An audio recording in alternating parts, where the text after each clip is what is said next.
Hello, Ogi.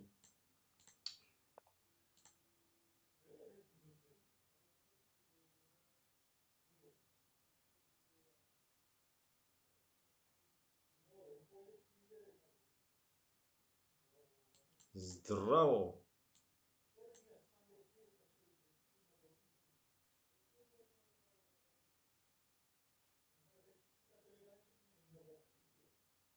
The hell is this? Queen B7.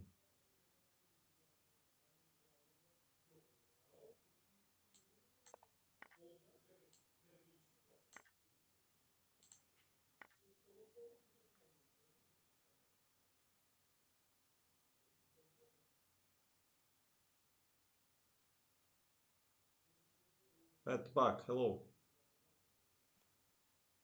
Yeah, I played G6. I remember. I guess one of the games should be against Kiri, I guess.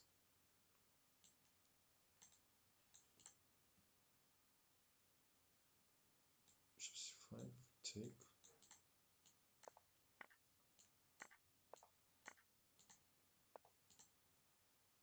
How I made two mistakes in a row? I mean, it's crazy. Take. H4, bishop E7, knight G4, I guess.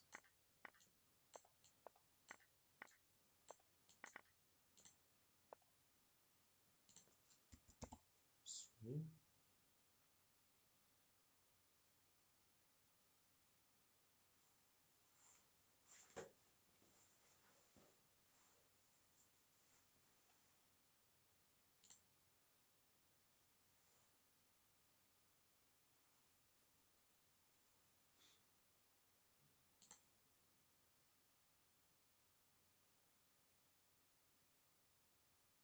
Hello, Applejet. No, it's not late night. It's only 11. Absolutely normal time. Check, queen 8.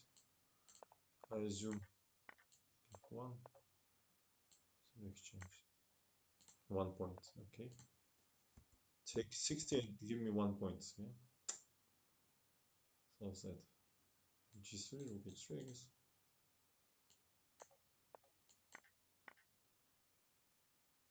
Bishop 7.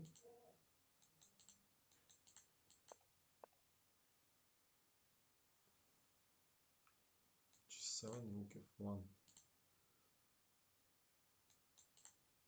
G7, rook F1, I guess. Hmm. Do we have better options than rook G7? Maybe queen G6. Anyway, rook F1. Hmm. Don't want to mistake again here.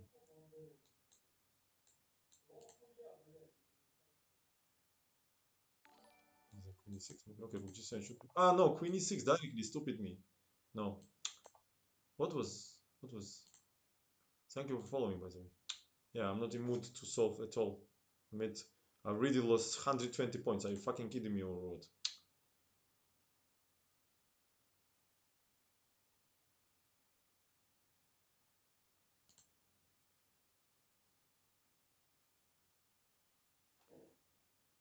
I hate everyone more.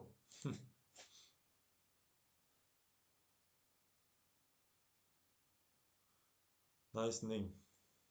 Rook G2 and Queen H6 maybe. I don't know. What he wants? Not Queen E6, not Queen G6, not Rook G7. Then what the hell is the solution? Maybe this move. Ah, this move is just escape. Yeah. So sick. Take and CB.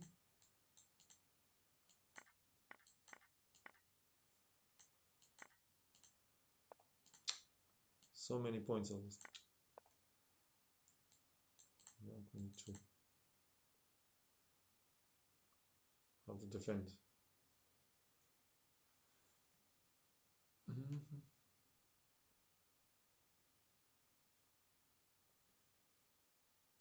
queen e5, I guess. And king g1 and king g2. c1, queen e1.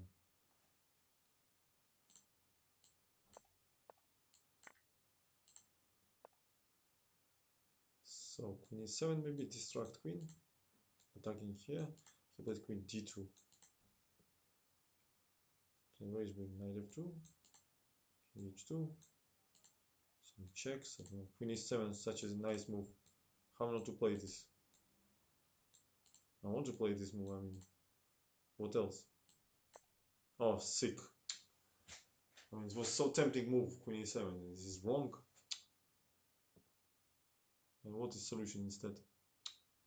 Ah, queen c7. Oh, sick. Queen c7 and mate. Oh, so stupid. Sick. Look at this. How much he takes.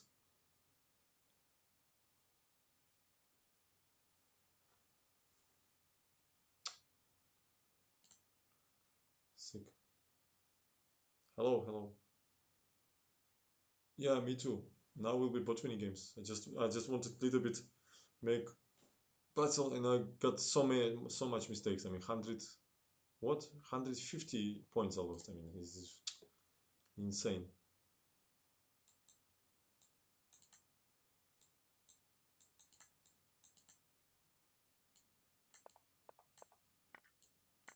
Yeah, once you get relaxed here, you're immediately punished.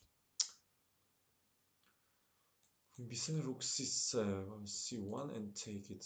f6 maybe first distract some. I don't know. Should be this one. Take 3. Check. What's queen 3?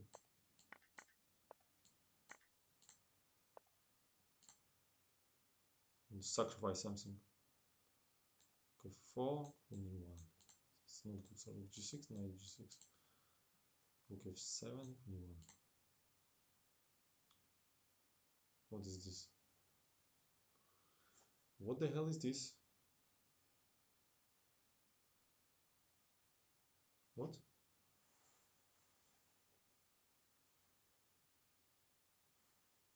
Raise solution. Probably tired. Why I don't see anything?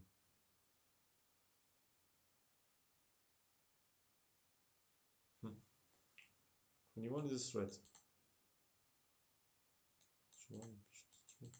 Simply push the pawn, I guess. Ah no, push the pawn, he will take.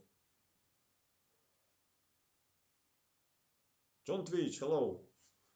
I mean, look at this. I made 150 points mistake. I mean, this is just so sick. I wanted a little bit warm up before Botvinnik games, and look at this.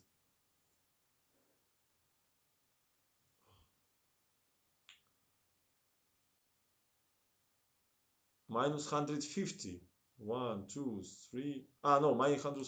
Yeah, I even cannot calculate anymore. I mean, minus 120. Incredible. No, I just was relaxed. Not relaxed, I just did not concentrate enough.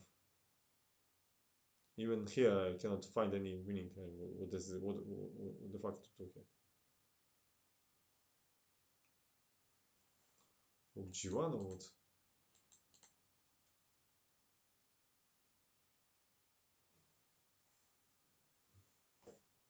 Rook g1 with idea rook f4. How he will defend this? Queen e3. He can play. G1. Okay, I'll play it. Now rook f4. I thought. Queen f4, then rook g6. Queen e1. Take. I don't know.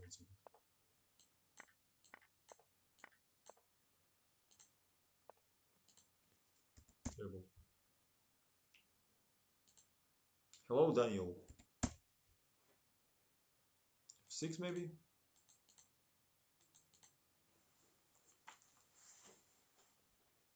Or knight f6? Which move? Knight f6? F6 is also possible. Yeah, knight d5, then we take fg. Why I have to play? Simply f6. Ah, sick, I come. Fine, come on. Just simply knight f6, right? But what was wrong with f6? I mean,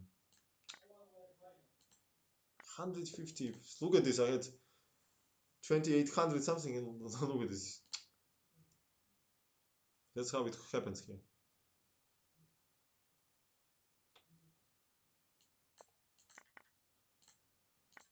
Okay, I will make 2700 and then switch to Botvinnik. Enough. When you're not fresh in mind, you better don't solve this. Queen d2 will be bishop h3, so definitely queen d3 is the move. 3 and just take this. Oh, Bobby Fischer. Queen c7. D2, king d2, queen d4, then queen f2. Because queen, yeah, I think I have to play rook d2. I will play it. Yeah, no, 1 second. Queen d4 maybe. No, he takes. Send rook d4. Bobby Fischer. We need Boris Spassky also. Bishop e5, queen e5, knight g4 maybe. What's wrong with this? I don't know. I'll just take it. I'll just take all rooks from the board. Why it still continues? Is it just... What is this? What the hell is this? I mean, what? What am I supposed to do? Knight g4 or what? Why this move is mistake? I don't know, I'll just play. I'll just take this. Terrible. Yeah, it's like really like trolling me. King h8 gives me so little points. Queen e6, rook e6, rook c8, knight f8. He will play rook f8, king g7, and knight f5. And guess this.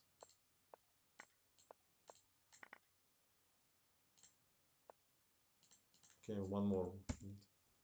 Rook e6 with idea what? Rook e8, some queen e3 mate, yes? Can we play queen g5? Rook e8. Queen e8, king d7, queen e4 check, queen a5, and then this is.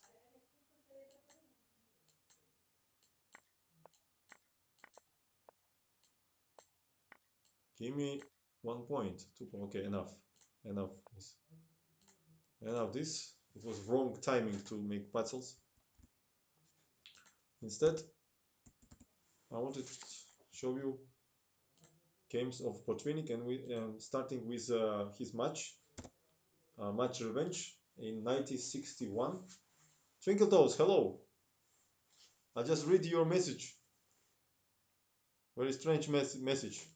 Where did you play? Why you been banned? Banned on Twitch or where?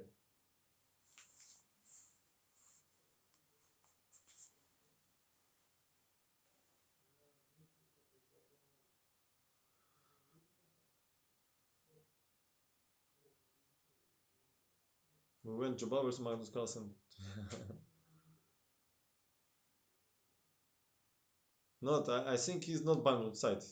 I think he beat Hikaru, and Hikaru accused him on cheating and from you've been banned on Chess.com? Timed out from Chess.com. What means timed out? I don't understand. Say delete your account or what?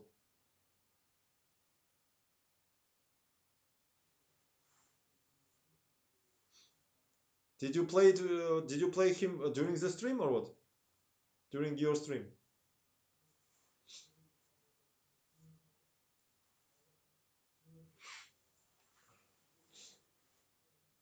It kicked me out of the game before I could win. What does it mean?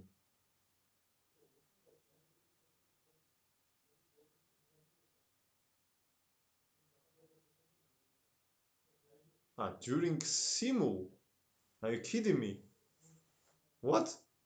You've been accused of cheating during Simu? Very strange.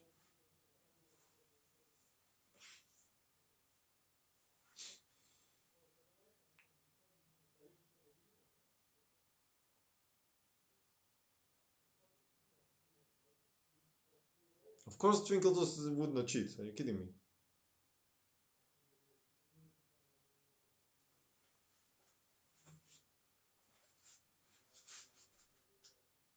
Yeah, very strange story.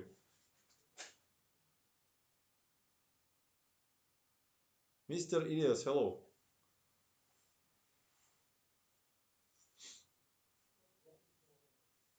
I think in your stream you have to bring it back, yes? To take attention. Show your game and so on.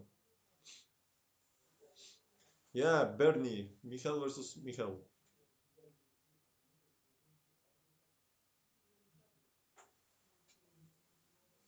Yeah, very strange. Okay, we'll be back on this later. Um, I want to start to show you the games from match revenge of Tal versus Mikhail Botvinnik. It was played in 1961. A year before 1960, we know that Tal beat uh, Botvinnik and became world champion, but a year later, Botvinnik regained the title. This current game was played in Moscow 1961. It was 10th game, number 10.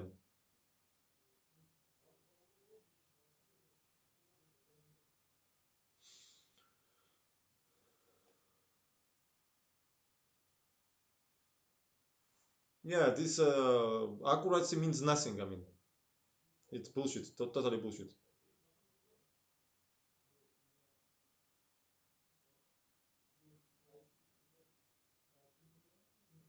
I absolutely sure that Twinkletos would not cheat. This is bullshit. He is also streamer. Why he need to risk like that?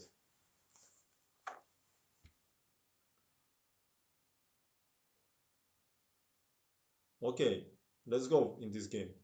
So e4 was played by Tal and c6 by Botvinnik. d4, d5, e5. Another main line is knight c3 and this open variation of Caro-Kann, yes, and bishop a5 or knight f6. Recently, we remember a game from Norway, super tournament, when Carlsen played against Black against Duda, Black against Duda, and he played knight f6. It was like played like this, I guess. Bishop d3, and castle, knight e2, rook e8, queen. No, I mean not knight e2. First queen c2, of course. Rook e8, I guess. Knight e2, then h5. Then Duda went to long castles, and then Magnus started to play on queenside, and finally Duda won that game.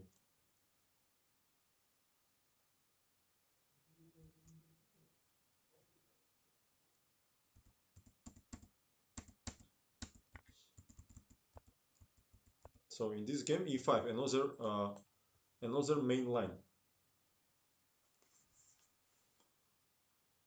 I mean, these are really bad.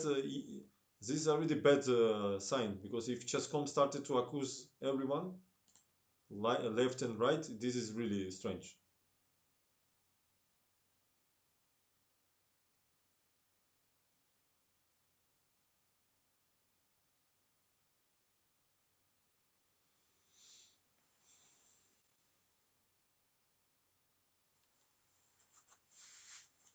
Yeah, but first of all, it was simultaneous.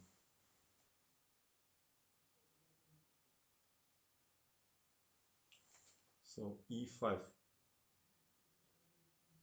Botvinnik says that this continuation many years had a reputation of being harmless, but we know that nowadays this is the main line. Thank you for following, by the way. Bishop f5. Obviously, black set up Caro-Kann not to close bishop with e6, otherwise they would choose to play French defense. So bishop f5 is the main move, logically only one in this position, to play e6 later. And this bishop works on this diagonal. h4. Another main line is knight f3, e6, bishop e2, castle, and so on. Uh, uh, Also,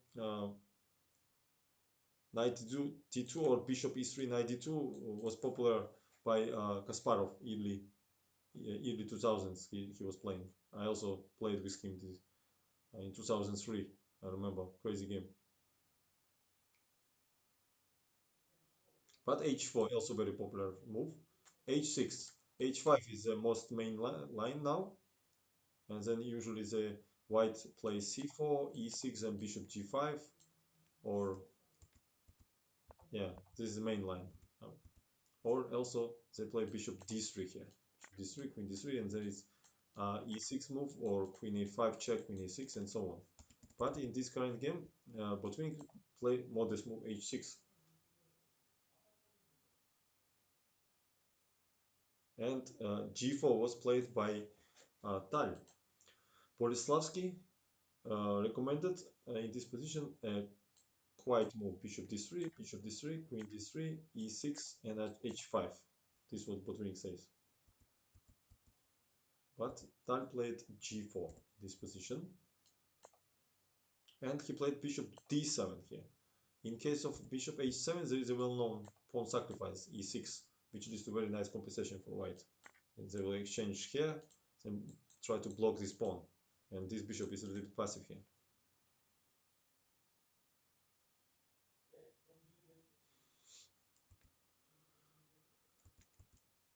So bishop d7 was played.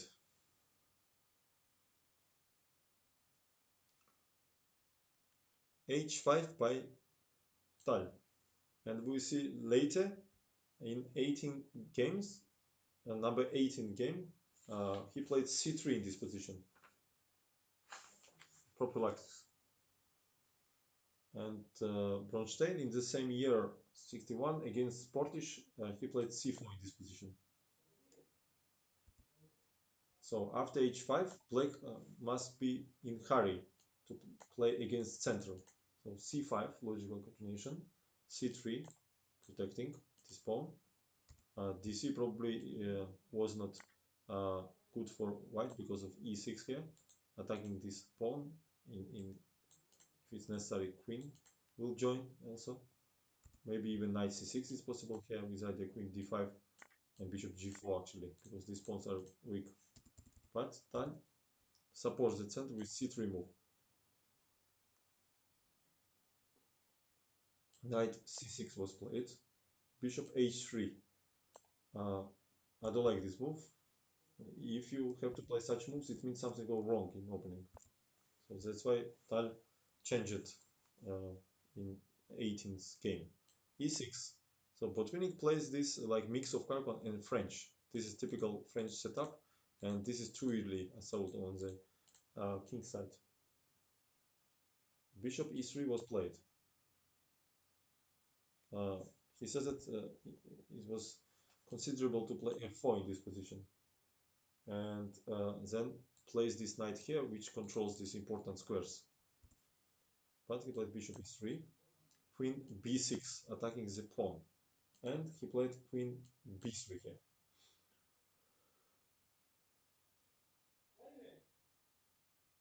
Yeah, usually Tal was avoiding exchange of queens, and this is also good for black. Probably he had to play maybe b3 here, but really black's position looks quite good. cd or rook c8 first, and cd, bishop b4. Good play on the queen side. But Tal played queen b3, and Botvinnik takes on d4 here. Queen b6 was taken by Tal because cd leads to bishop b4 check here. And after knight c3, then knight d4. This position attacking the queen. Queen d1, and then bishop c5, and black has pawn up. Knight a4, there will be check. That's why Tal is forced to take on b6, and unfortunately for him, this file is also will be open. cd he take.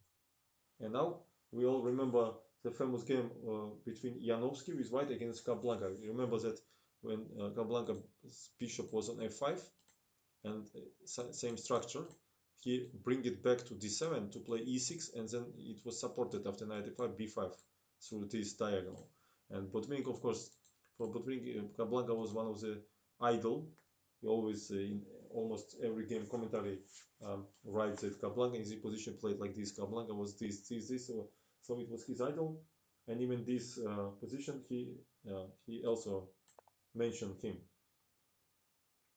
and he declined to win the pawn after this direction because here white would have initiative. They would develop the knight c3, rook a1, and so on. This is would be in style of Tal. That's why he plays knight a5. First of all, knight b3 is a threat, knight c4 is an option, and knight c3 was played here, and b5 he played, bishop f1 and b4. It was possible to play knight c4 too, uh, but he's not against to play b4 and push this knight here, which it will not have safe position. And after this, he played king d8, of course, not allow this fork. King d8, and this knight is kind of hanging in the area. Knight c4 idea, take dc, and it will be attacked, forcing to play knight d6, which is not good. We see that king side pieces are all, did not move. It's funny. Not black pieces, not white pieces. And finally, knight f3 was played here.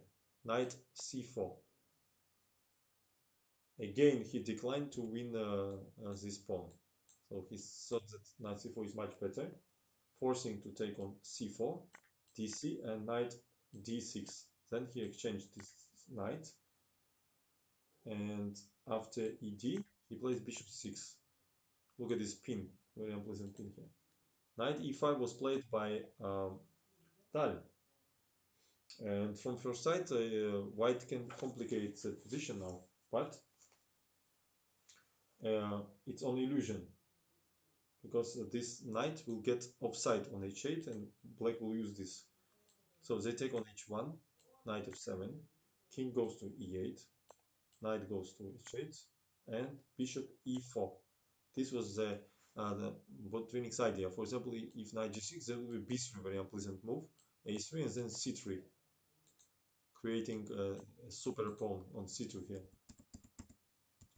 And another idea, c3, b3, bc, and then b3. That's why Tal, in this position, did not find better. For example, bishop d2, then c3, bc, b3, and this is a pin. b2 supported by bishop is winning. That's why Tal did not find anything better than sacrifice this pawn to place bishop here and stop these pawns to immediately advance. But ed, now black creates even stronger pawn structure. Bishop d4, attacking the pawn. Knight goes to f6, covers this diagonal. So this pawn is not a power, this is a weakness. Yeah, after king d7, always try to take it. King d2, king d7, attacking the knight, attacking the pawn. Knight f7 was played. King goes to e6, attacking the knight here. Knight goes to e5, and king takes to d6. And what is your conclusion? Black has pawn up and also better position. And next, creative complications of Tal cannot change the matters here. So f3 he played, supporting the pawn, attacking the bishop. But when he goes to h7, g5, this was his idea, hg, then h6 he played, gh, give check on f7, attacking the knight. King goes to e6 with tempo, forcing knight to take on h6. And now he wants to play rook e1 and have some chances here. But uh, he simply plays knight g8, avoiding this idea. Knight g4, because exchange doesn't make white position better. So he simply keep knight on the board, try to have some tactical ideas. Bishop goes to f5, knight goes to e3, bishop goes to g6. Rook cannot move anywhere because this pawn will fall down, and then c3. They simply repeat position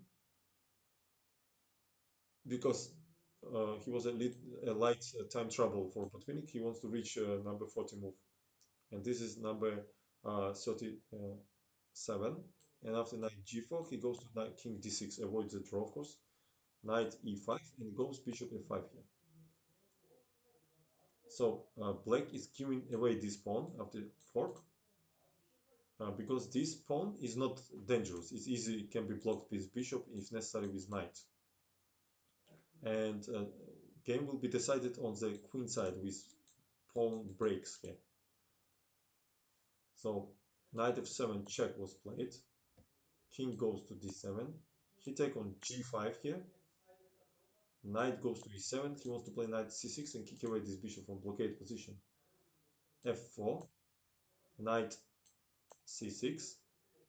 Knight goes to f3. Protect this bishop, and not bishop e4 check because of knight e5. But after king d6, here game was adjourned.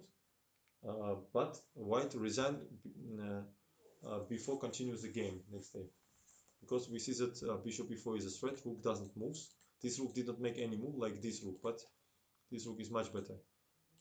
If what Tal could do here, for example, if he would play bishop e3, what would be Botvinnik's idea? Then c3, bc, and b3, I guess. And this promotes, or not. King c1, maybe not promotes so easily. This may be bad variation actually. 1 second. What? How we can make it? If rook g8, then rook g1. If bishop e4, then knight d4. But the problem of Tal is that this position was analyzed by Botvinnik. That's why he resigned. He saw that no chance. Maybe we can win the piece after c3 check. We take. We give this check. King d2 is on go, and then d4 here, because bishop d4, rook f3, and he has to take knight d4. We take, then check, and take this and win the game. Yeah, this would be after bishop e3. If he would go, for example, bishop e5, we would simply exchange and go king c5, and then this is decisive. If bishop where g7 is simply bad, rook g8, and we penetrate. So only reasonable move would be bishop f6, which not lose immediately. But what would happen after this move? I guess king c5 looks logical. Control this square, and king e3. Try to block. What would be the move? I guess check simply.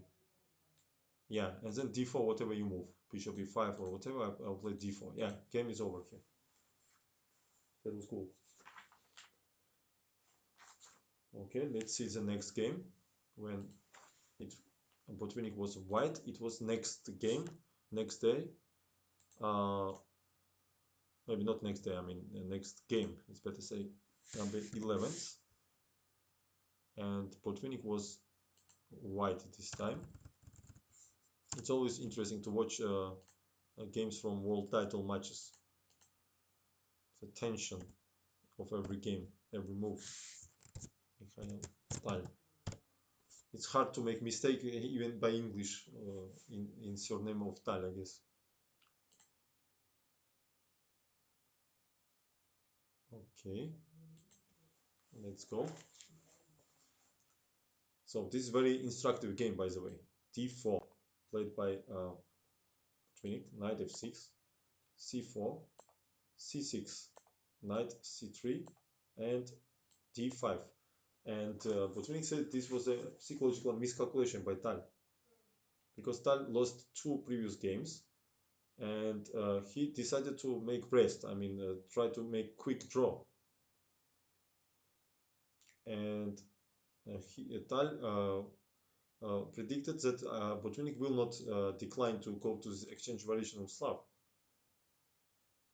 But even in this opening, it's not easy to make for black draw.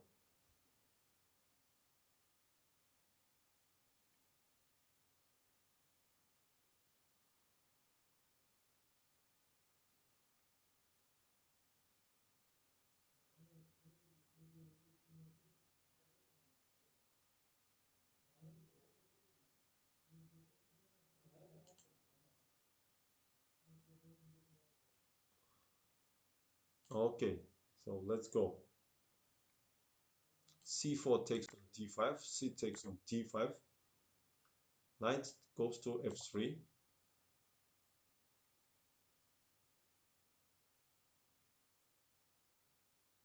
knight goes to c6, bishop goes to f4. Another main line is a6, but Tal played bishop f5. This also like very uh,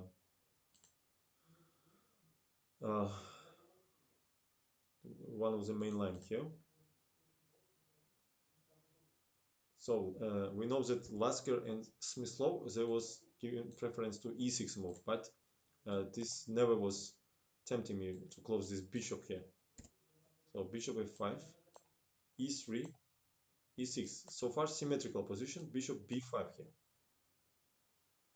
And he said that the system what he played here in this game, he prepared in 1946, 15 years before this match. And he says that he never could have chance to play it in practice.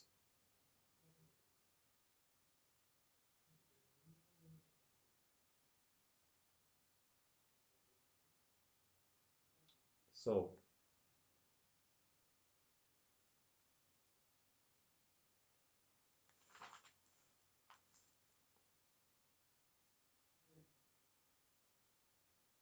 yeah, now it was recommended to play knight d7 here.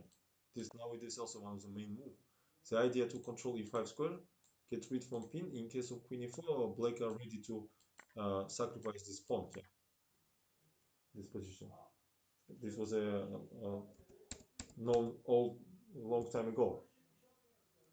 But maybe Tal saw that Botvinnik prepares something there, and he goes to bishop b4, and he hopes that to make draw a much more easy way here. But and this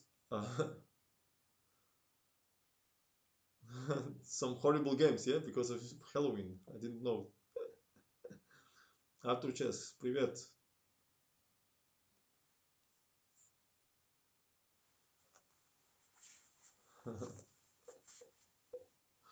We are not celebrating Halloween in Georgia, so I'm sorry.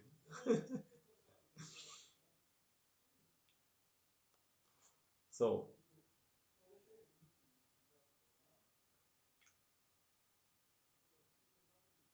bishop b5, bishop b4 was played by Tal, and look what's going on here. So absolutely symmetrical, and Tal probably thought that he will make easy draw, but knight e5, white strikes first here.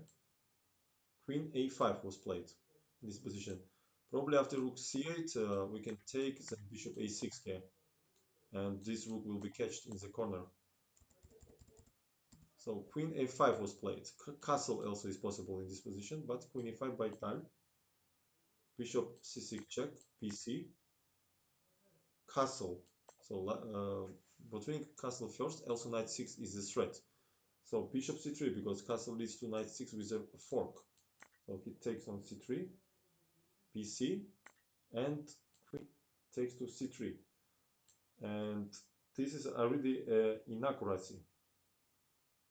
And Botvinnik had game against Pomar in this position, who played rook c8, but still Botvinnik achieved the advantage, position advantage after c4.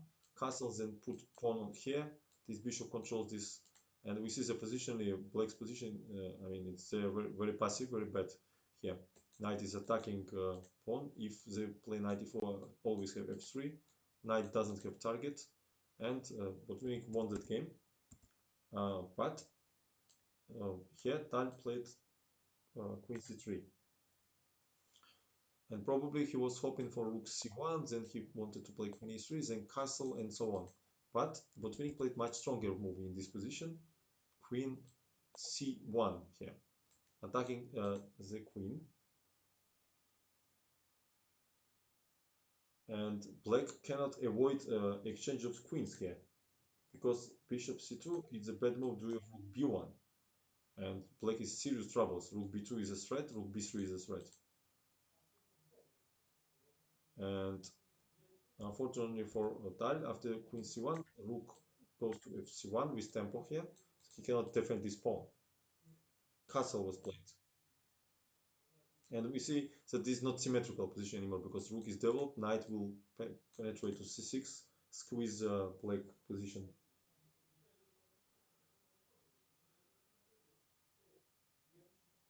Maybe he should play knight d7 here actually, and then f6, king f7, Botvinnik says, but okay, castle. Uh,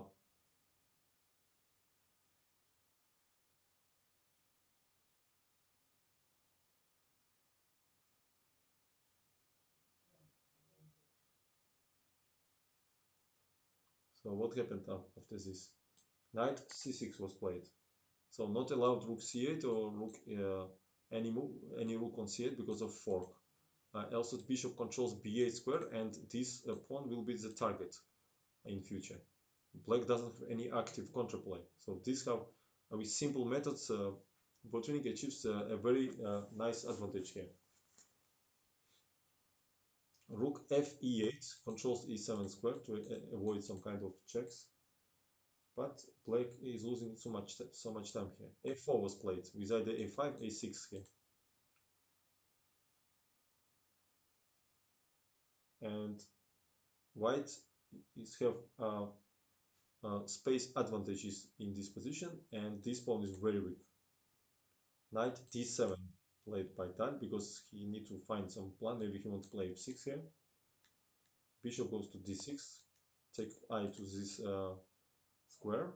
Knight b6, and he plays bishop c5. Now there is a threat, knight a7 or a5, and then knight e7.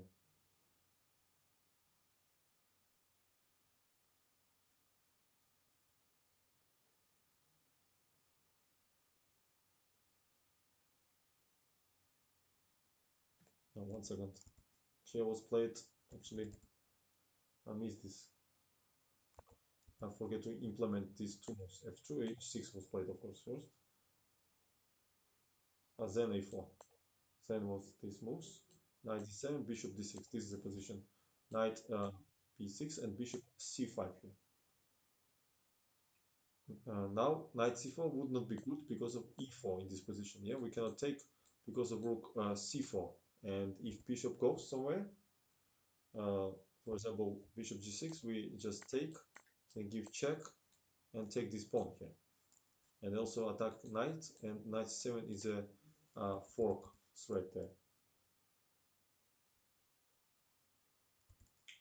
So after bishop c5, uh, he played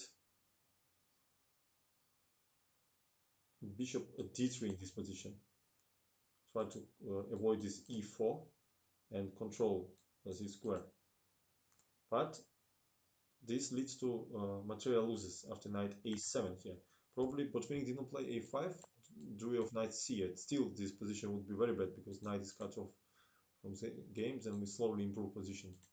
But he decided to win material after knight e7 here. And Tal is forced to take because knight c4 leads to knight b5 move. And if we take, there is a fork. Then we just defend. That's why he take bishop b6. But here is not compensation. Rook goes to a6. Maybe it was better to place bishop actually in this square. Something like rook b7 maybe was better, and after a5 to have bishop a6 possibility, because rook on a6 will be a very passive after a5.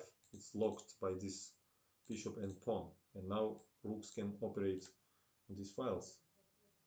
That's why he instantly closed it, not to allow. Rook a3 was played, f6, and maybe it was better to play f5 in this position, I guess. Thank you for cheering. Thank you, thank you, thank you, appreciate.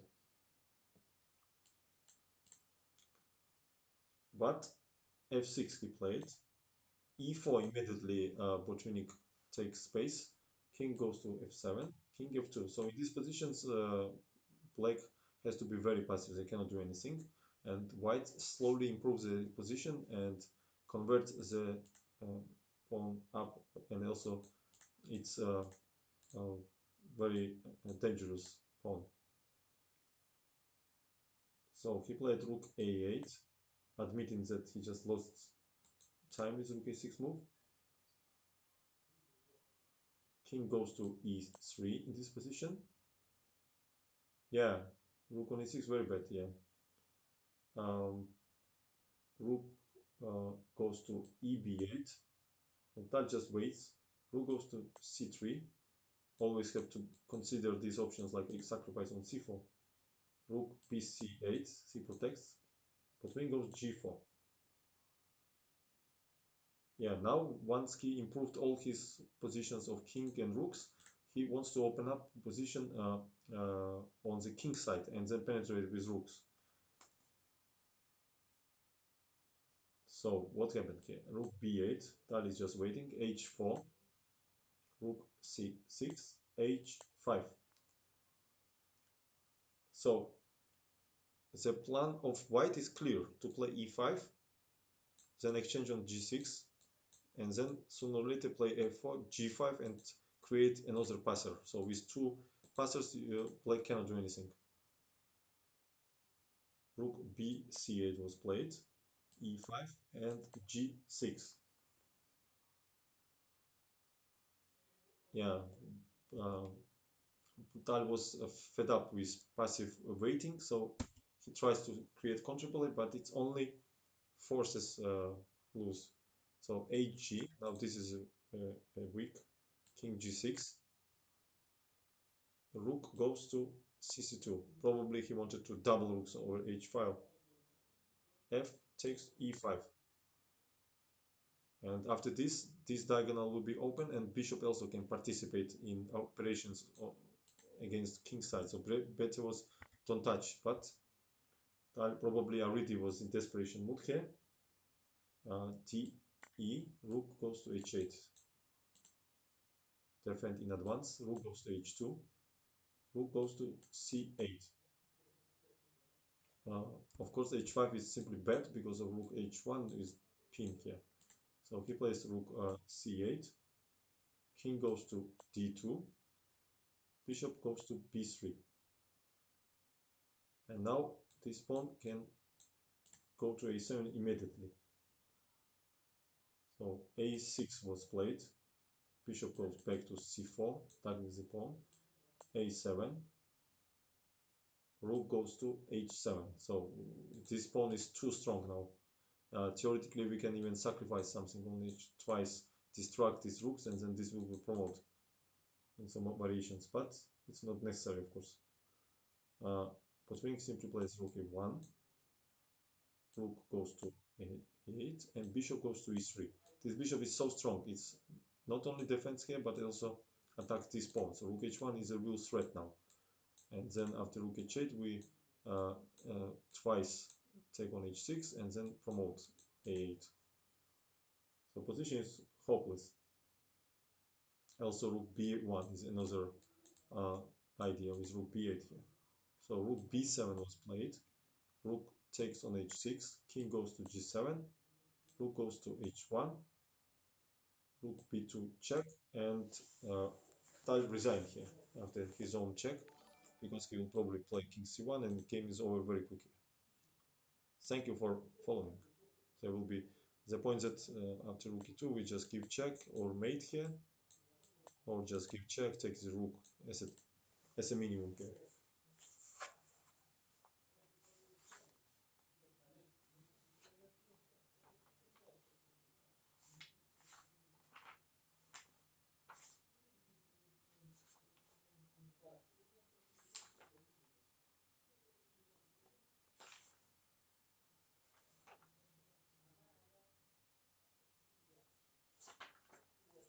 Okay, number 15 game.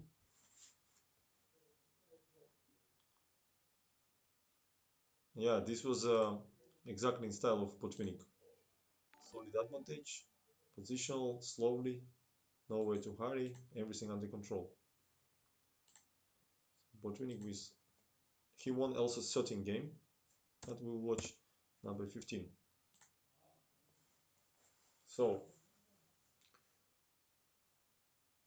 number 12, Tal won 12 games, and number 13 he played too aggressive with black. He lost it in King's Indian, and now he again go to King's Indian with black.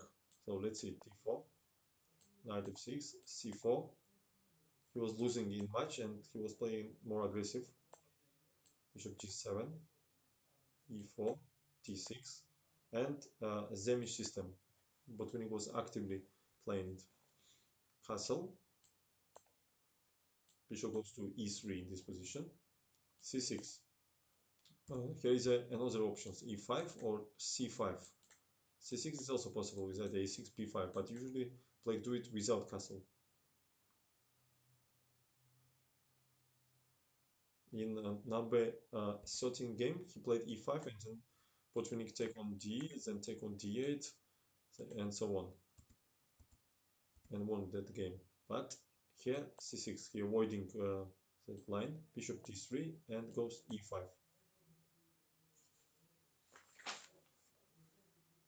Yeah, he says that usually after 6, black plays this plan, but Tal played e5, knight e2, and he takes ed here. Yeah, and probably knight bd7 was better move than this. Now he takes with bishop, a good move, because after knight d4, rook e8, there was d5 ideas all the time. So bishop d4, knight doesn't have this square, so this bishop is ideal place here. Neutralize this bishop. c5 played time, and this is too committing move in this position. A normal continuation would be in this position, knight bd7, if castle then knight e5, this position. And after f4, knight d3, queen d3. Of course, white is not obliged to give this bishop, I guess. Maybe they can play even b3, knight e5, bishop c2 actually, in this position. But probably Botvinnik would go for this. But not f4, I guess. He would not play f4, I'm sure. He would play something else, like queen d2 here or something. Knight d3, queen d3.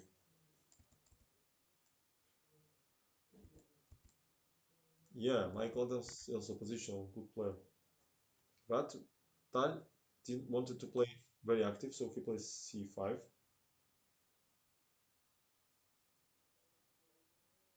Yeah, this position actually happened in 1973 in game Hubner, the German grandmaster, versus Svetozar Grigorich, and Grigorich found the good method to play here.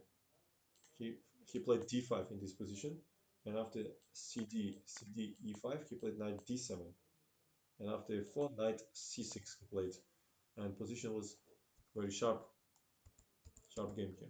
But Tal played c5. This I think it was not a good decision.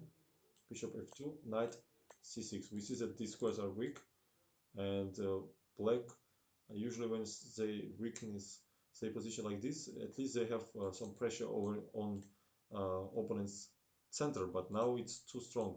We see if pawn was here, then they could have some compensation. But with such a structure, is not recommended, of course.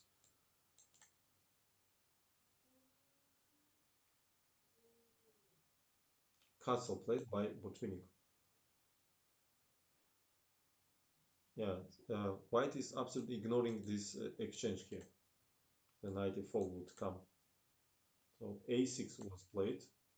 Queen goes to d2. Bishop e6. Rook d1. Queen goes to a5. In case of knight e5, there would be b3. So Tal tries somehow to play b5. I guess he wanted to play rook d8, protect, and then prepare b5 ideas. Simply b3 by Botvinnik. Support this pawn. Also bishop b1 is the idea. Rook b8. Tal wants to play b5. Botvinnik plays bishop b1, attacking this pawn. We see how white fully developed. They control everything. Rook d8 was played. So black needed one move to get some counterplay, yes, after forcing cb, ab, then b4. But in this position, everything is ready, so Botvinnik plays f4 because all heavy pieces on far away from the king, so he's attacking here. He wants to play f5, then bishop h4, fg, and so on.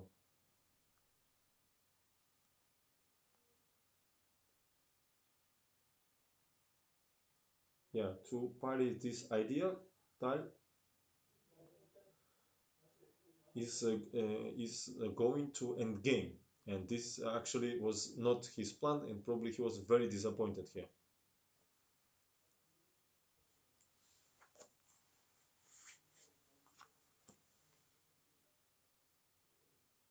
So bishop g4 was played, h3, bishop e2, knight takes e2, and Tal exchanged his queen here. Probably he did not wanted to play queen c7 because there was bishop h4 move with either knight c3, then exchange to knight d5 ideas, also bishop h4 f5. With queen on the board, it's very dangerous for black, so he decided to simplify it a bit. But this definitely was not his plan. Rook d e8, attacking this pawn here. So black are ready to exchange these pawns or these pawns. But Botvinnik is not, so he plays knight g3, protecting this pawn, because this pawn is stays permanently weakness and headache for black. He will develop more pressure after double rooks here.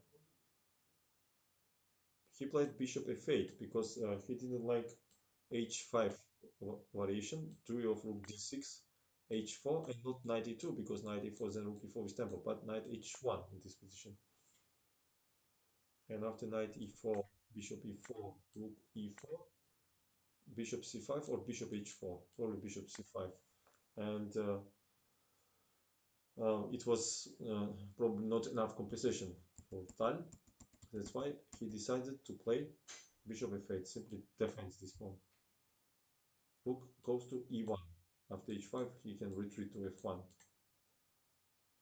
Rook e6. Tal is ready to double rooks and then disturb this knight from here and attack this pawn. But knight f1 in advance. Rook b e8, rook d e2. Probably Botvinnik wanted to bring it to d2, which is more natural, and also have the square for bishop, and also open this road for a pawn for future. g4, g5 is coming. What happened here? Bishop g7 was played, and it was absolutely necessary to play h5, not allow this g4 move probably. And in case of knight h2, probably bishop h6 would play, attacking here. After g3, h4 is maybe possible. So definitely h5 was a good move. But Tal, for some reason, he plays bishop g7, just waiting. g4 was played here. Yeah, this move was very unpleasant. And also, not only uh, have in mind idea like g5, f5, f6, but also preparing a road for king on f3, where it will defend the very nicely. So knight d7 was played with either knight d4 or bishop d4 in this position. And after knight d7, king g2, logical continuation. Rook goes to e7.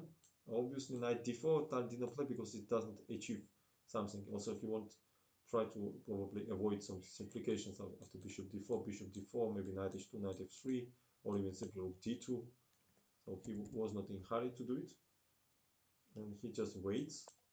Knight h2, and he goes knight f8 with knight penetrate with this knight here.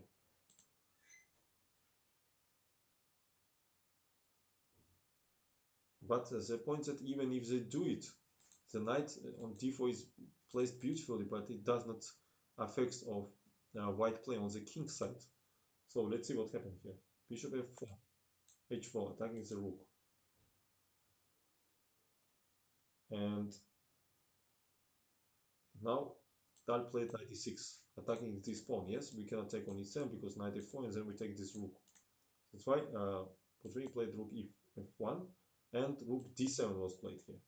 And this is a serious inaccuracy in this position, says Botvinnik. And it will be very hard to defend after this move position. And probably anyway f6 will be good move because the white side to play g5 and knight g4 here. So f6. It's understandable that Tal didn't wanted to reduce power of this bishop, but at least this pawn stops g5 and also wants to play g5 himself. And now probably white has choice with bishop g3 here and f5 or f5, knight d4 and rook f2. Both was okay. After probably g5, bishop g3, then rook d1, and long term white is slightly better. Maybe also after rook d1, this knight can be transferred to d5, so white has good position. But after this, rook d7 was played, and g5 immediately Botvinnik blocks this pawn.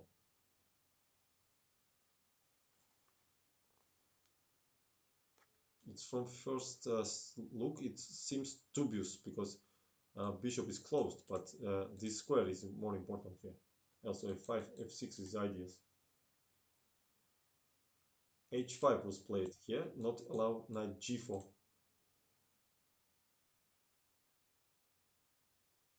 So gh was played, bishop goes h6, knight g2. Using that knight f4 not possible, we just take the knight f4, knight f6 and take one of the rook.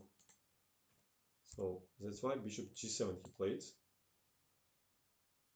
And knight f6 check, bishop f6, bishop f6. So two bishops versus two knights here, exactly. But the point that the white has also very unpleasant threats here. For example, f5, knight goes, and rook f4, rook h4 is mate. So black has to be careful. I guess knight f8, knight h7 would be the point here. Let's see what he played. He played knight g7. He wants to put it on h5, same time attacking this pawn and this. Rook goes to d2, knight goes to h5, bishop goes to c3. We see that this bishop is so strong, also especially this which controls black square here. Rook goes to d8. Such moves shows that black doesn't have any useful moves anymore, and just waiting what white will do next. Bishop c2, probably he wants to transfer this bishop here. King f8, bishop goes to d1, king goes to e7, bishop goes to g4. Look at this, what's going on here. Attacking rook, we cannot play e5 because we take, and then this is attacked. Rook goes to c7, then f5 was played here. And black is in serious trouble here. So this was number 39 move. And king e8 was played, and now he was tempted to play f6 instead of play fg or rook df2 and then adjourn the game.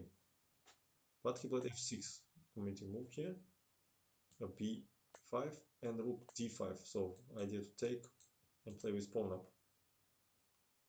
or just also control e5 square. So also another idea, king f3, then rook d1 and win this pawn. So that's why after rook d5, bc was played in this position, and rook b7 by Tal. So anyway, this rook goes nowhere here. Thank you for following. King f3, good move. Control this square, and now this rook can leave this position.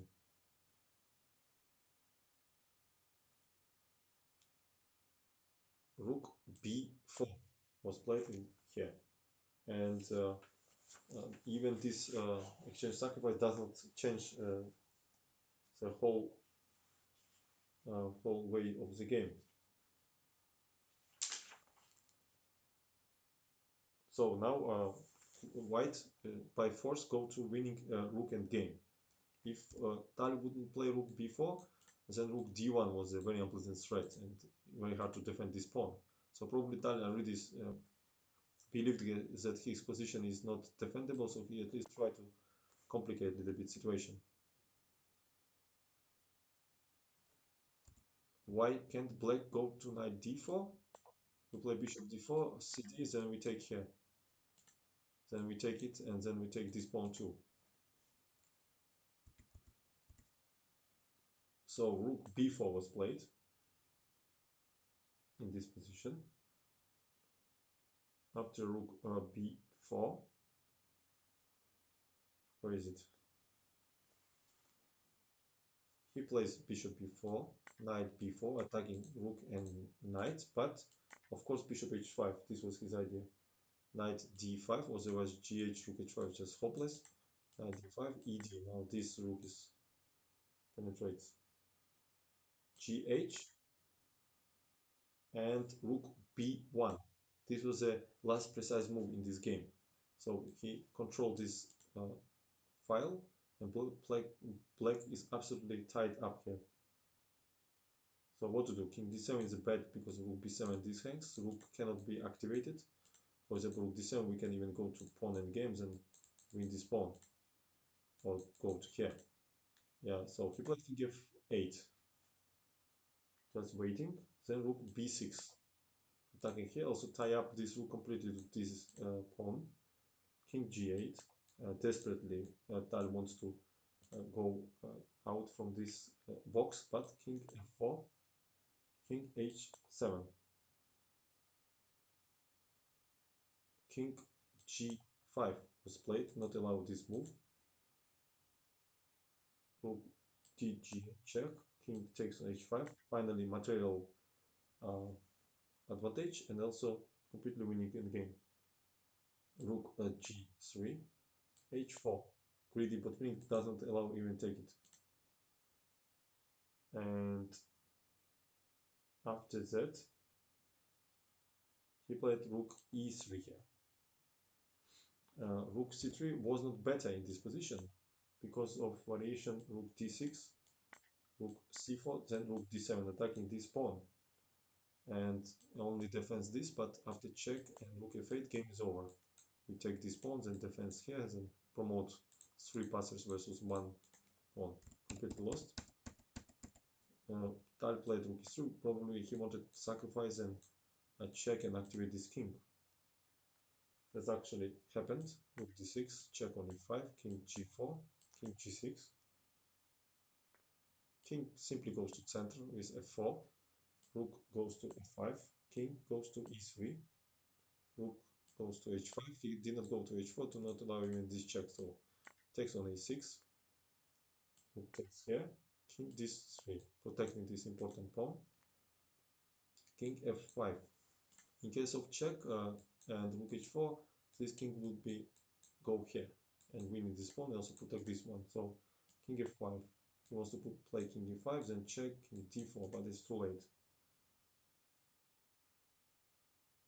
Rook c6, attacking this pawn, rook goes to h2. It's Tal already could resign actually.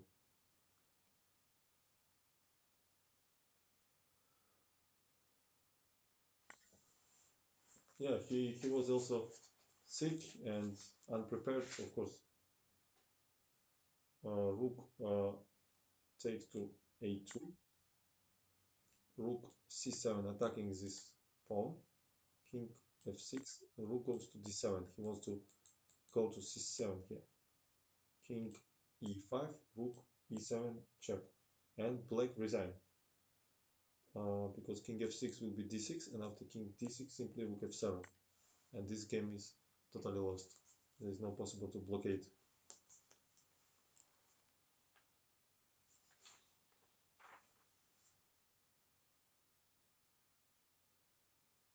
Let's see number 18 games when it was again Karokan, and Tal tries to improve his game to compare with tens. Botvinnik is black.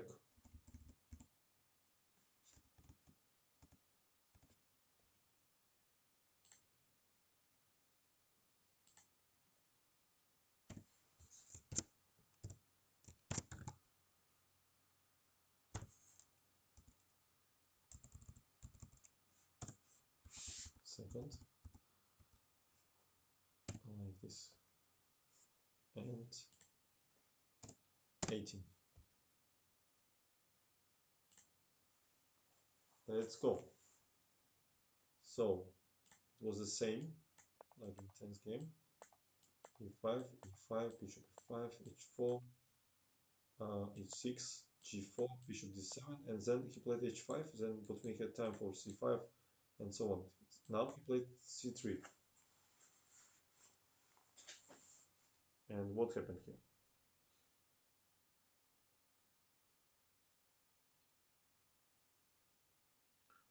So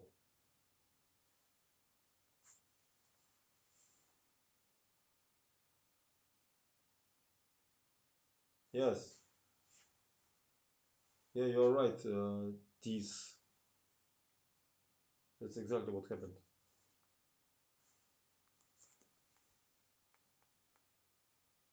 So c5 he played. After h5, what Tal was avoided when he played h5 in 10th game. He probably wanted to take it and then try to complicate situation here. But Phoenix plays c5, the same idea. Bishop g2. And this move is forcing black to play e6, and there is no more pressure on g4 pawn, but same time bishop does nothing on this diagonal. So e6 he played. Knight e2. Maybe he said even more safe was to play knight a3 here. First of all, not allow this bishop b5 move, and also in future we can transfer it to c2 and protect this pawn. So after knight e2, Botvinnik plays this bishop very nicely on b5. Then he wants, in case knight e3, put it here, knight c6, and operating on this diagonal. Knight a3 was played, and he should play in this position bishop e3, because after knight e3 there is a very unpleasant exchanges here. Bishop e2, and after queen e2, he played cd here, cd, and take on a3, b8. We see that pawn structure of white is bad. This is weak, this is doubled. Also, this is not good, as pawn should be on h to g3 at least. So, a lot of weaknesses. Knight c6, and not allow castle, because white has to lose tempo to defend this pawn with bishop e3, and very unpleasant check here. And now he avoided to exchange the queens to dream in for attack. After queen d2, probably Botvinnik would exchange instead of take, and maybe play h5 here, because if we play g5 gh, there will be very weak f5 square. We penetrate with knight, so probably f3. But then this square will be very weak. We play knight g7, even can transfer to b6 and knight f5. And if pawn would be on b3, then white would have good position here. They would transfer bishop here, but now, unfortunately, too much squares are weak. Yes, exactly, Daniel. That's why Tal is dreaming for initiative. He plays king f1 here. Let's see what happens. Knight e7. Both sides think that it's more important to develop. So that's why black don't waste time on queen e3 here. So he develop pieces. Knight e7. Rook b1, attacking this important pawn. Rook b8. Bishop goes to h3. And this is waste of time, according to Botvinnik. And maybe it was better to use this square for rook and play maybe rook h3 and join to the game. I think h5 would be the good move here, blockading this h5 idea, and then maybe rook h3, rook g3, g5 in case of castle. Something like this maybe. And I guess Botvinnik would take this pawn and then bring this knight probably here, finally. In future, maybe we can bring this king actually to d7, which is more safe than king side in my opinion. But Here, Tal played bishop h3. Again, this bishop came here like in 10th game. Quite dubious position. Queen a4. He not accepts a pawn. Rook goes to d1. Defend this pawn. And he says that this is too passive defense of this pawn. Maybe he should play queen b2, but then knight a5 was coming with knight c4 idea. We see that black's position is better here. So d1 is very passive. He finally takes on a3, king g2, and he goes queen a6. Very unpleasant move psychologically, because queen a6 endgame is not what Dali wants, especially with pawn down. King plays here, and white has very hard decision now. Or allow this knight transfer to c4, or go to a very bad endgame. So he decided to take on a6, yeah, because probably he didn't want to play something like queen f3. Okay, queen f3 is also this hangs. Okay, so queen d2, knight f5, knight c4. So queen f3 maybe it was a practical decision, all in here. If queen a2, then try to do something here. I don't know, h5 and g5 looks very suspicious anyway. But Tal plays queen e6, admitting that everything go wrong for him in this game. ba and h5 now. Yes, this type position is perfect for knights. We see they have a lot of good squares, yeah, especially this one. This knight can be transferred. King in center is good, so he plays it on d7, rook db1, rook b6. The point that or black will capture b file, or after rook b6, structure will become better, and then there will be two pawns against one, and position will be technically winning. King g3 was played, knight a5. He wanted to keep as a reserve this move. Rook b6 played by Tal himself. I don't know why he was hurrying. B, and he played f4. He wants to push this pawn. Obviously knight c4 with tempo. And we see that these pawns are really, really dangerous. Bishop c1. Knight c6. Again attacking this weakness. Rook d1 is only move. Knight b2. Knight goes after this pawn, or after, for example, a3. What happened? He goes to a2 and exchanges only hope for white to keep pair of bishops, but he simply destroys this hope. Very merciless play by Botvinnik. f5 was played. This is already a desperation. Take on c1, rook takes c1. b5 position, of course, is hopeless now. Yeah, this was cool game. Tal played so bad. Rook a1, protecting this pawn. King goes to e7. For any case, avoid this kind of chances here. King f4, rook goes to c8, g5, take on g5, king takes on g5, takes on a5, bishop f5, and rook goes to c6. So she completely controls everything, and now these pawns will go. So what white can do here? They cannot play rook c1 here, for example, with idea pin, because black takes on e5, protecting, and after rook e1 there will be f6 check, king f4, and rook c4. This pawn attacked, this is pin, game is over. That's why Tal finds only weakness in black's position, this pawn. That's why he plays king f4 with ideas some rook g1 ideas here. But rook goes to h6, attacking this pawn. And Botvinnik says they both been in time troubles. That's why he makes some inaccuracies.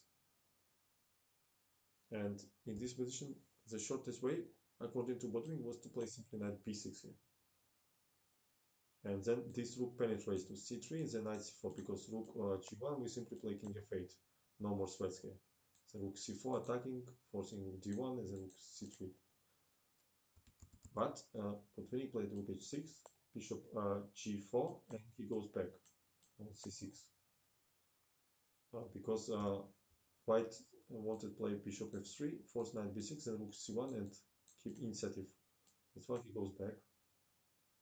And rook c1 played by Tal, and much stronger was to play a4 here. But still, after b4, bishop f3 attacking this, because knight b6 will be a5. But here was strong move, knight d2. And after z, bishop d5. It's only move, rook c3 here. Cut off this king, and also preparing b3, b2 here. And after bishop e4, in case of rook d1, it would be simply rook d3 move. And then we take this pawn, or push this. One second, after rook d3, what if we play bishop e2 here? What was Botvinnik's idea in this position? Let me understand.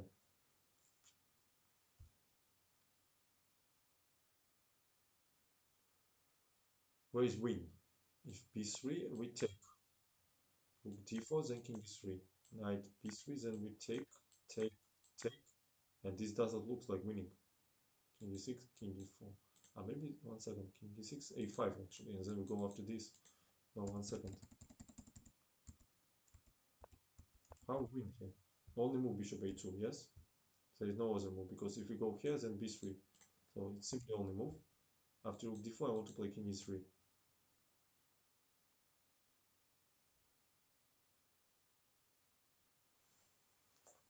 Yeah, he complicated in time trouble his winning chances. Maybe, yeah, bishop c4 loses here. We just check and take it here, winning rook and games, and b3. This would be only move. Maybe rook f3 is a good check. King g4 and rook f2. The point that king g3 then will be a check, and we take this bishop. Also b3 is coming. Yeah, looks like losing anyway. And in case of bishop e4 in this variation, in this position, there would be b3 move.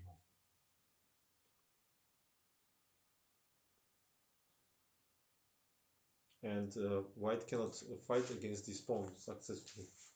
Position will be winning, of course. Then rook d1, then knight c4, b2, knight e3, rook c1. Yeah, but this was only chance for white. Complicate matters in time trouble. Instead, he played rook c1 here, and f6 was played in this position.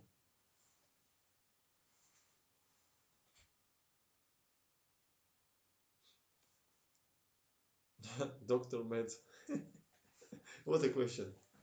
How can I consider myself stronger than Tal when he was world champion and I was not? So f6, this position. And bishop f5 was played.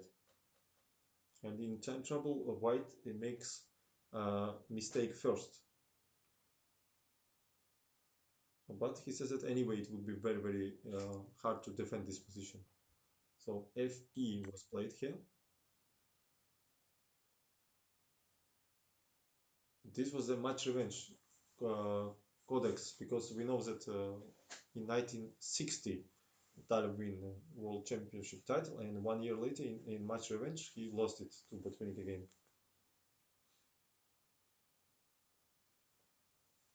So fe was played. Knight e5 was worse, not because of rook e1, rook c4, but because of rook g1 attacking here, and also this is under attack. So fe, de, and now he takes knight e5. The point that after rook g1, now Botvinnik has king f6 move, protecting here and here, and game is over. Rook e1 is not possible because of king f6. If takes, then rook c4 check. And then we exchange everything, and pawn and game winning easily. That's why Tal played rook d1 here. And after simply king d6, protecting both knight and pawn, he played bishop e4 here. And after that, rook c5, Tal shakes the hand and resign. Yeah, this was a classy win by Botvinnik. Next game also very cool. last game from this match I will show you. It was played in 3 games later of this current one, in 21st game. And Botvinnik was with white. Let me change.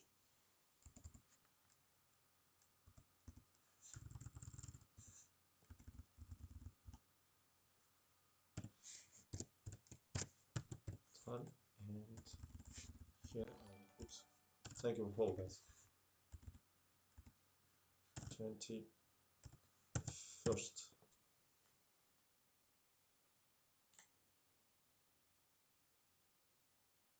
All right, let's go. D4 was played, knight f6, c4, and once again Tal goes to King's Indian here.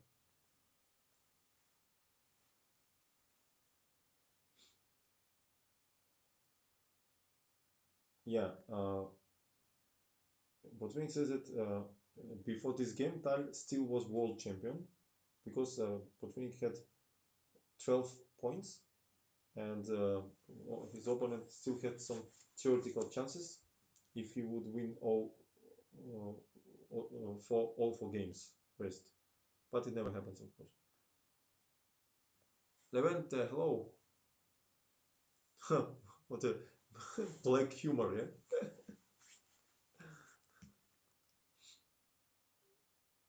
Bishop g7, e4 was played, d6.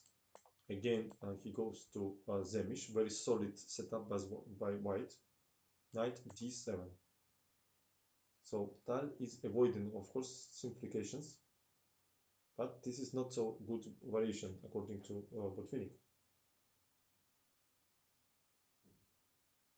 So bishop e3, e5, knight e2, castle, d5 by Botvinnik. So he accepts the challenge and go to the complications, not avoiding. But he says that he did not see any risk because Tal did not like close positions. Levente, about, I don't know, 2 hours ago, I had lots of Alohin games dedicated to his anniversary. We just came too late. So knight g2, castle d5, knight h5 was played. So in this position, black has this one of main plan, because now c6 they cannot do with either cd like Grigorich and then a6 b5 meet g4 with h5 move, because we simply take and take this pawn. So that's why probably this only plan in this position to push f5. But queen d2. You had coaching session, I understand. So queen d2.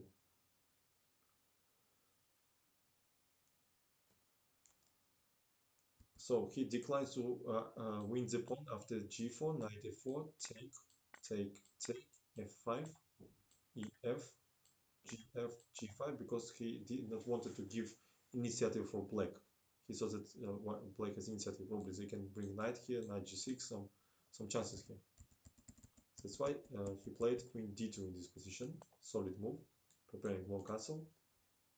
Also take eye on this square. f5 was played, long castle. a6. For any case, control this square. Also prepare in future b5 counterplay. And also queen can leave this square and not afraid move like knight b5, which attack this pawn. And anyway, probably was preferable play knight c5 according to Botvinnik. It was played in 1952, Borislavsky Keres. But I guess in such positions b4 is also possible, because white is usually not afraid to weakness the position from this side. Okay, so a6 played here, king b1, knight f6. So they put more pressure on this pawn, and b5 is also the threat here, because after cb, ab, knight b5, this will fall. That's why they are forcing white to take on f5, which is actually good. gf, in case of bishop f5, he would hide king on a1 and then g4 would come. So gf is forced, and knight g3. And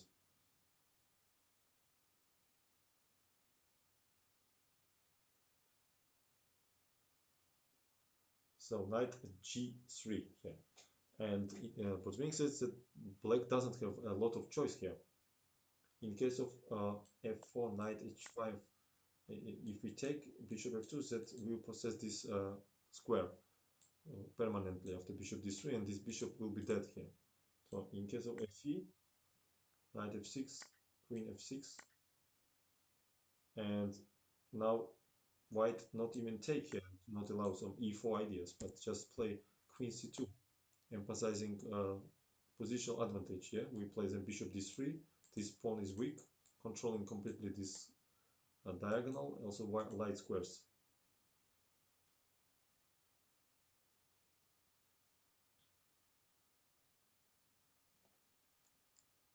Yeah, this was cool ideas. So that's why in this position, Tal played queen e8 and bishop d3 was played. Strong move.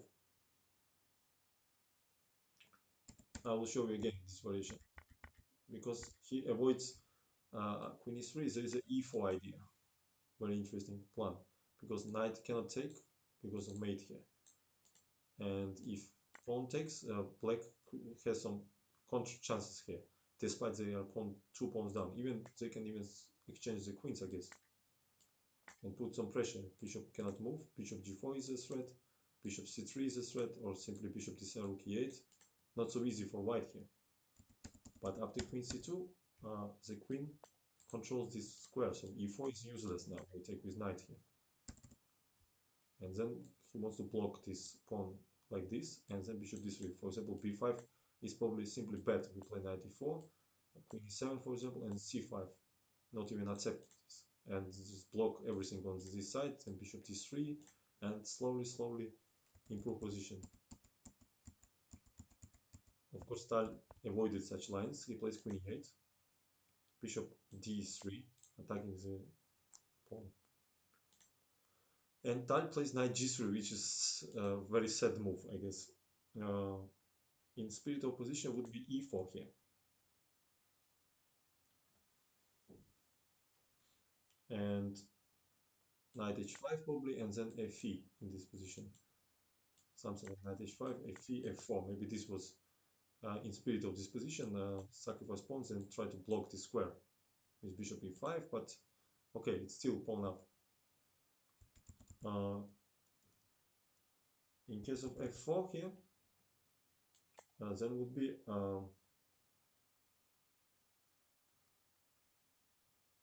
yeah, f4 would be the same. Yes, we take here.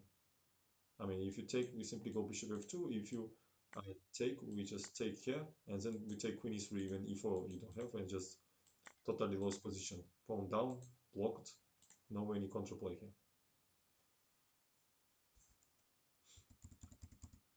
That's why Tal changes to g3, and ag controls also this square. This file is open.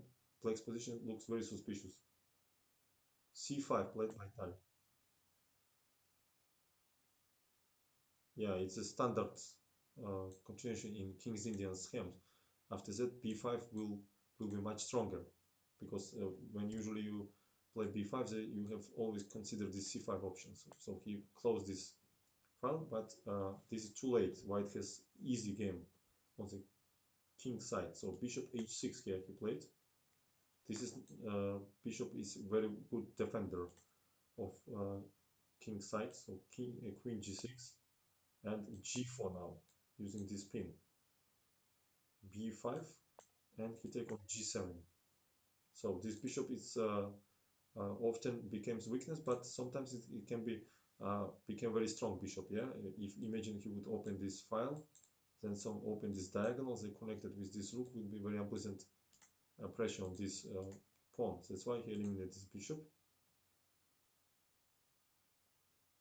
Also could be possible first rook h4 here and double rooks. But okay, he was too tempted to take it immediately. King g7, rook h4. He wants to double rooks and then play g5 and crush king's position. B takes to c4. Another moves also was not good. For example, knight g8, simply bet. We play gf, bishop a5, and then rook g4 using this spin here and winning as a queen. Also, e4 was bet because of gf, bishop f5, and fe, and everything is protected, and e5 is coming. And that's why Tal plays b6, he wants to distract this bishop, but Botvinnik plays bishop c2, sacrifice the pawn, but his king will be in absolutely safe position. h6, strong move by Tal, he preparing queen g5 probably. Very creative decision. But anyway, this exchange of queens doesn't stop white to attack. So rook h1 was played. Yeah, that's why Botvinnik says that rook h4 before bishop g7 was much better, not even allowed these ideas. Queen g5 was played, queen g5, hg, rook h6, using this bishop on this diagonal. Here we cannot take, so it will be rook g6, rook h6. So, yeah, and now fg, inaccuracy by Tal. It was better not open this diagonal. He should play e4 probably here. And after gf, bishop f5, fe, and then bishop h7 here was his last hope. But still, after e4, instead of gf, fe, white had a very strong continuation because f4 leads to e5 again. And in case of in case of knight g4, then we take this important pawn here. And these pawns are weak. This is very strong pawns. King is weak, so probably white would win here. Karpov, Karpov donate 5. Thank you very much, Karpov. Appreciate. This is Anatoly Karpov or some random Karpov. Thank you, man. And um, after fg, he not even give check here. He first take on g4, open also this file, very important.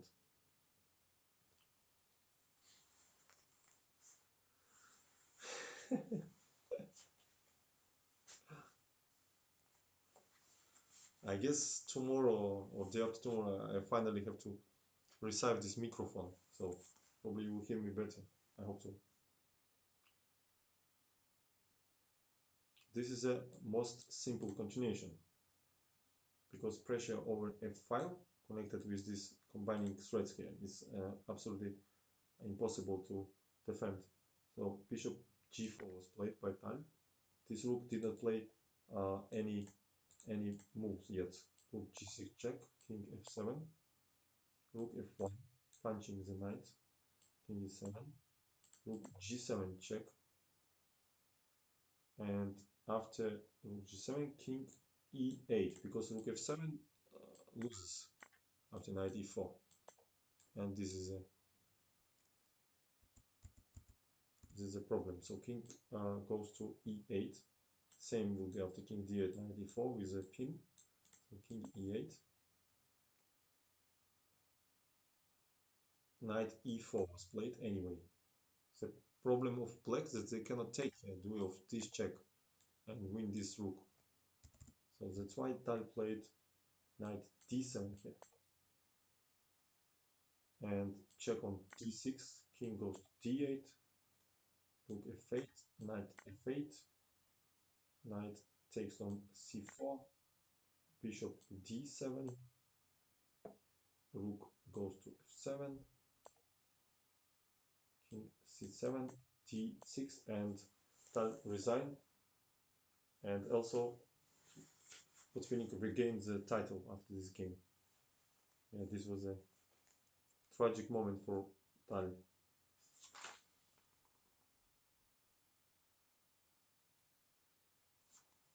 Let's find some interesting game.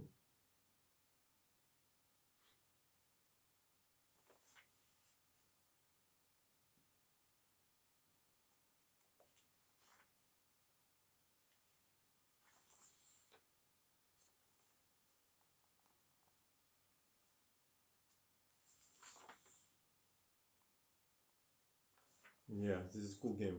It will be very instructive in game, I guess, in the end. So, John Twitch, I will need your help, I guess. So, 54. Let's make like this. Thank you for following. Yes, so game was played Botvinnik White against Unziker in 1961 Oberhausen. Oberhausen, I guess it's Germany, right? Wolfgang. I guess Unziker's name was Wolfgang, yes? Um, Seeker, maybe like this, I'm not sure. What the hell is this?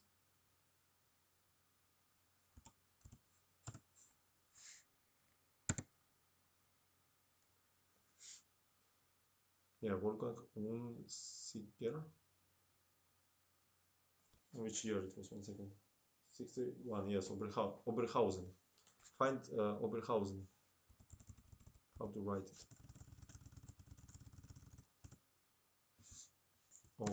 Oberhausen, maybe like this. Hausen.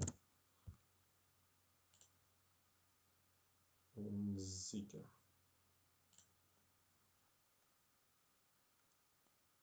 We don't need C. Okay.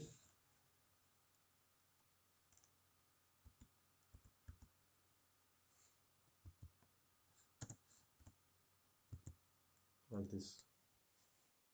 Oberhausen. So we don't need K.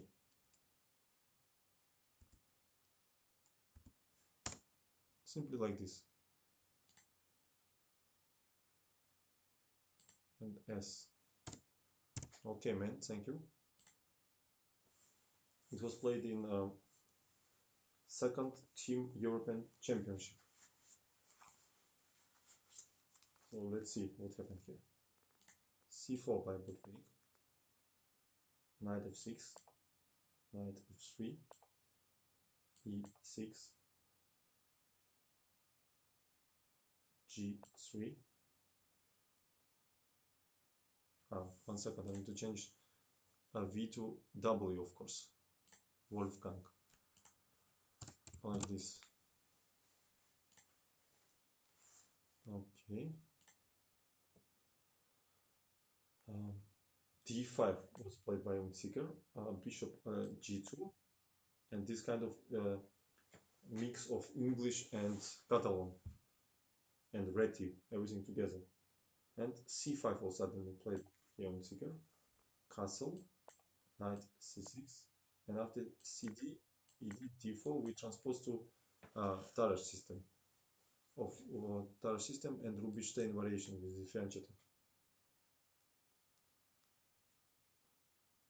Bishop E6 was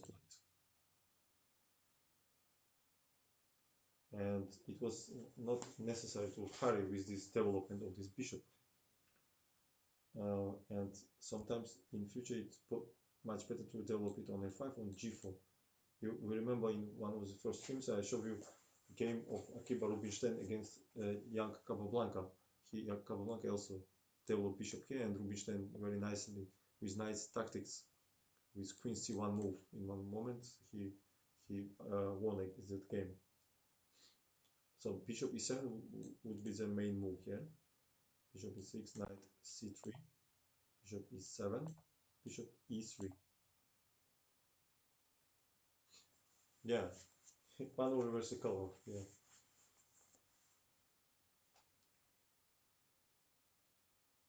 yeah. It was so this tournament was played with double cycle, and in the first cycle, Unziker played against Botvinnik with white, and he beat Botvinnik in French. Botvinnik go to French defense and lost. And to become number one on the first board, he should win this game. And that's why he decided to avoid some simplifications after dc with bishop c4, knight a4, bishop g5. So he keep pawn on the board. c4 played, and now it will be very complicated game. Knight goes to e5. Okay, John Twitch. Bye bye.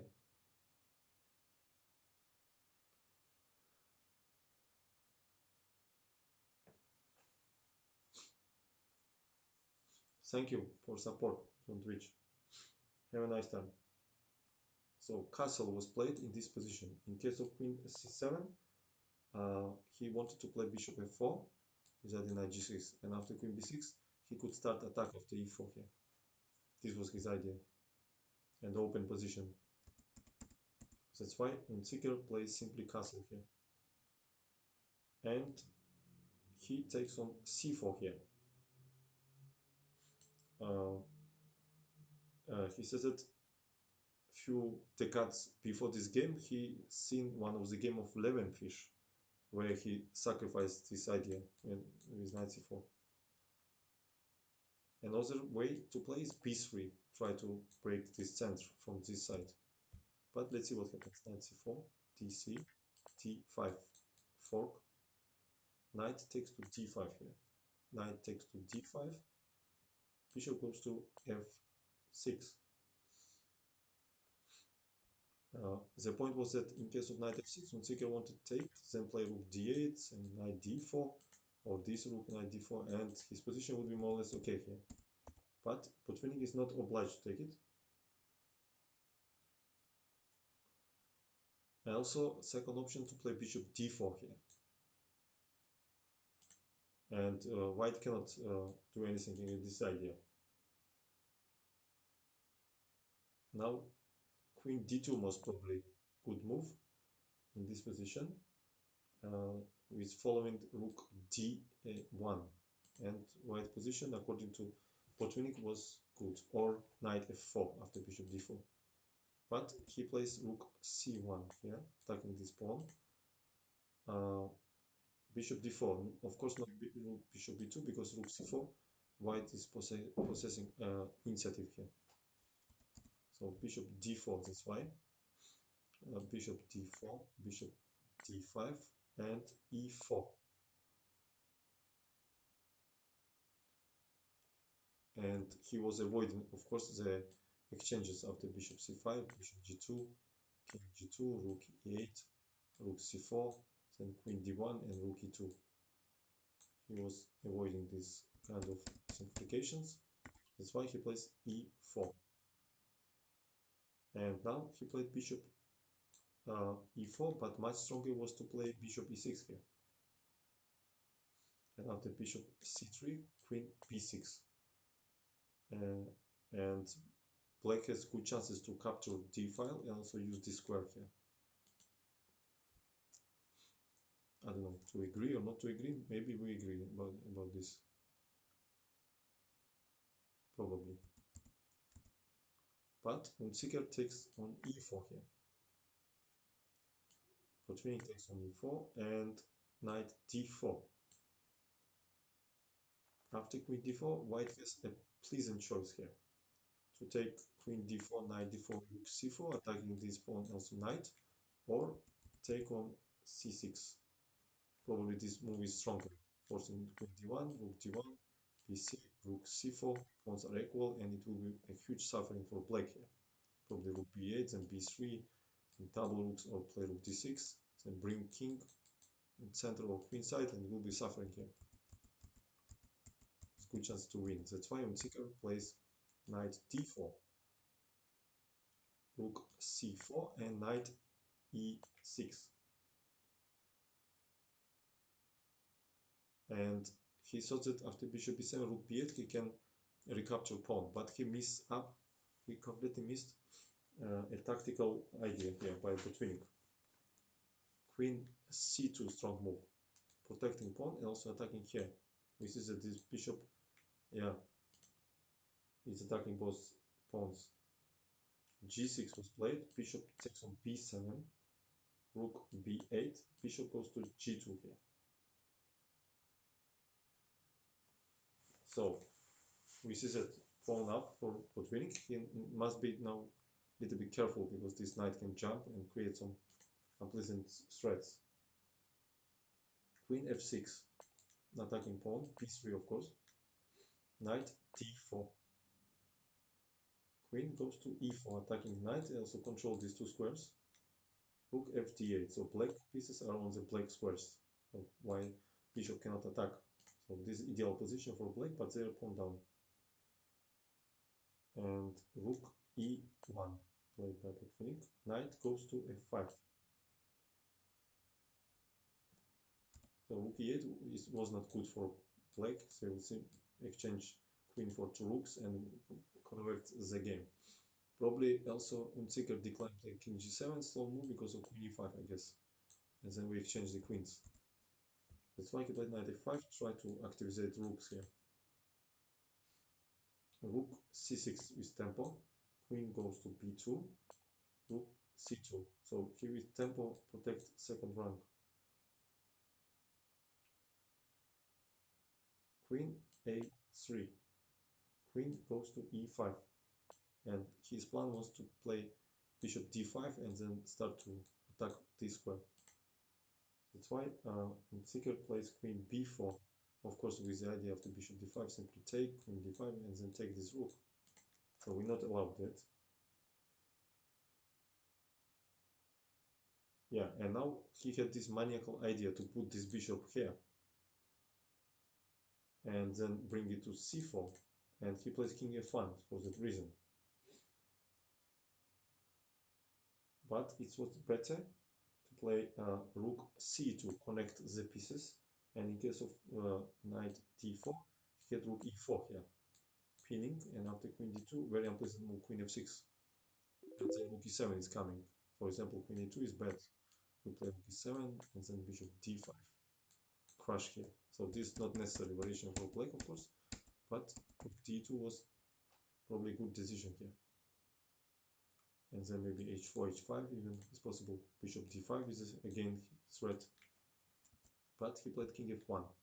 Looks a little bit ugly. Rook b6 was played with idea rook e6. Bishop d5 finally he played this. Queen b5 check. Bishop goes to c4. Queen d7. Queen goes to e4. This is like proper like he said. Um, and for any case he controls this diagonal. Rook b d6. So Winseeker is trying his maximum. He triple pieces here. Try to find some tactical resources. Rook c2. So both sides triple the heavy pieces. Thank you for following. Pierce Albert. It's funny situation, yeah? Triple here, triple here. Not often you can see such ideas. So knight d4 was played here. What else? Like cannot do anything. Maybe h5, just waiting move, but Botvinnik would slowly improve this position, of course. Some queen f4 idea would come with rook e7 ideas. That's why Ontzike plays knight d4, rook e3. They repeat moves here, and now he played rook e2.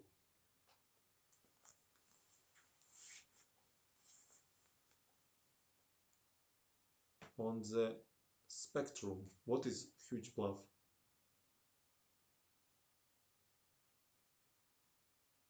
Queen h3 check, queen g2. We see that after this king g f1, bishop d5, bishop c4, matters are complicated, so much better was in that previous variation rook. Yeah, really, I don't know what you mean by bluff, but that was how game is go. GM tranquilizer is event there. Thank you, man.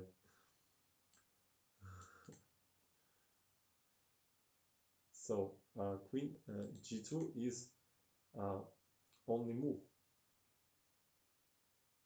Not sorry, not only move. King g1 was the move here. I saw that the rook for some reason on d7 and rook e7 is here.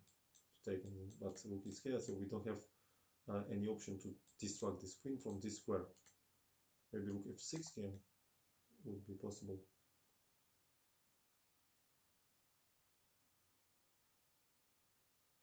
Yeah, he says that king g1 was preferable in this position, but yeah, after rook f6 he probably will be forced to play f4 in this position. But after queen g2, Unziker played queen f5, but much stronger was to play queen h5 probably, with very unpleasant idea knight f3. And forcing to play bishop e2 in this position. And this bishop and queen and every rooks are quite passive, and black has good chances here. Maybe we can even deliver this queen to here. But Unziker played queen f5 immediately here. And now white played a strong move, f4, because this is very weak position. Since bishop left king side to c4, became king's residence became very weak here. Thank you for following. f4, that's why. And also white pieces became much better coordinated. Queen h5, so Zicker lost the tempo. If he would play this in previous move, for example here, after f4 probably would be knight f3 move here. So check is coming on d2, rook d2 is unpleasant, and after bishop e2 we have this knight e1 move, attacking this queen. Yeah, this would be very unpleasant. So queen f5, f4, and now he played queen h5, and white in time to play rook f2. So white king not anymore in danger. Knight f3 not possible. Rook e5 is the idea. Queen a5 for any case he escaped. And g4 good move. Reduce the possibilities of this knight. For any case, control this square. Knight e6 fine seeker. And this after this f5 he played, and this leads to a very complicated situation. But same time it's quite good for white because their pieces are ready for actions. They are in good places now, rooks, especially rooks and bishop. So rook d1 played Unziker. He's tried to find his chances over e1 rook. Also king is a little bit weak. Queen e4, this was Botvinnik's idea, to control rook from here. Rook attacks the queen. Queen goes to e3. And here game was adjourned after queen e3 move. And he also was, before he adjourned, he was thinking about fe here. Rook e4, ef check, only move king f8. Then rook d1, rook g4. But the point was that rook e1 without rook e8 was parried by rook g1 check and then take here. That's why he did not risk it before adjourn, and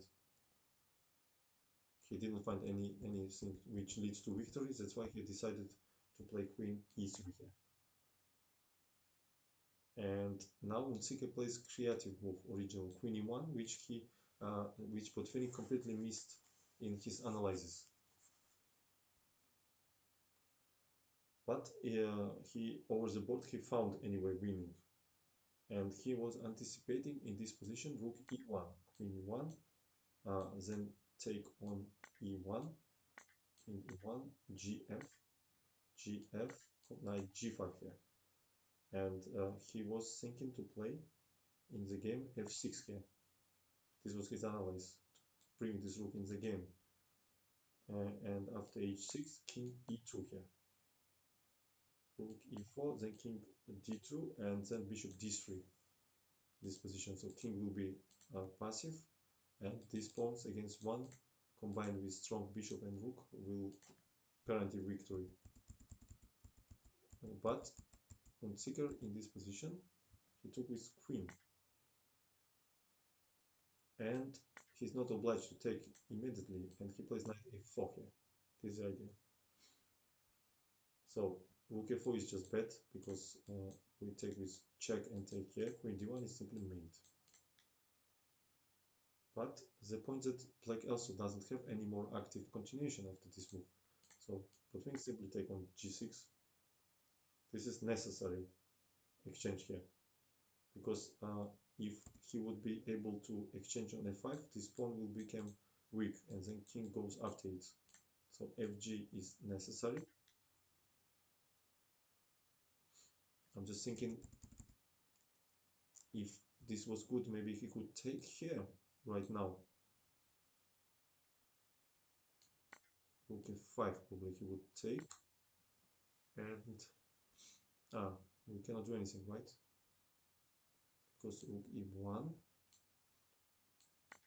rook queen e1, queen e1, queen e2 is bad because of bishop e6. So queen e1, king e1, rook g4. Probably we go after this pawn. Looks very, very dangerous endgame for for black here, because you can go after this pawn, but bishop will easily stop these two pawns, and knight is bad defender against connected passers here. I think it's winning technically. Will bring this much faster. Okay, I don't know. Was interesting. GF try, because now GF again leads to rook f5, so knight f4, and Botvinnik have time to take on g6, hg, and play h4 here. And black doesn't have any active continuation here. King g7, rook goes to c2. So rook takes on e1, or anyway, Botvinnik would take and then play king f2. Seeker decides himself and plays f5. This position, what to do? It's a good question. If knight e6, probably winning after this check and take. These pawns are much faster. Knight has only square on h3, but probably it does not achieve anything. First of all, we can play simply rook c3, and knight g1 is better to rook g3. We're forcing go back, so knight cannot go. Also, king f6 is no sense. We can check and take. So that's why Seeker didn't find anything better than play f5. I'm thinking maybe g5 was option. Not sure. If we take, then king g6. But try to change these two pawns for these two pawns, and then give this knight and pawn for these two. Maybe g5 was last chance, I don't know. If h5, then maybe again f5 and knight h5. Instead of king g, why not queen e1, king 1, knight d3, bishop d3, rook d3. Let me see. Here you mean this, this, this, this, this. Because probably he thought that endgame is bad after rook f4, I guess. This rook will be placed here, and then slowly I will push pawns. How you do? How you defend this?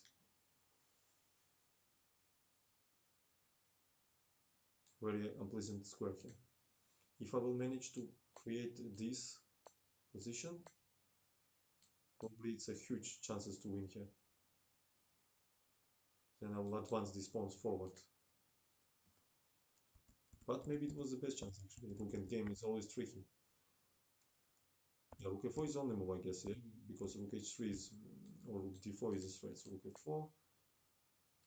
What to do here? By black king g7. Phoenix, hello. Yes, decided to do this. Also, my eyes a little bit tired, to watch computers everywhere. Alright, let's not focus too much on this position. Let's see what happened here. I guess g5 was less hope here. I'm not sure, but f5 I don't like for some reason. gf he take.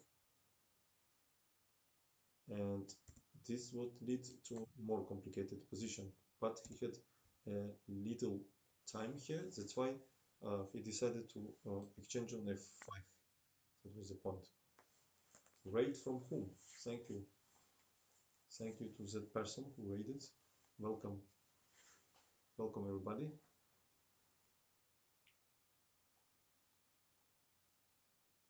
So, and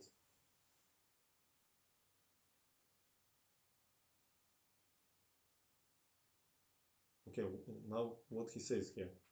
White has a minimum, a minimal advantage, a material minimal advantage. This very hard to avoid exchange of this pawn to this in near future.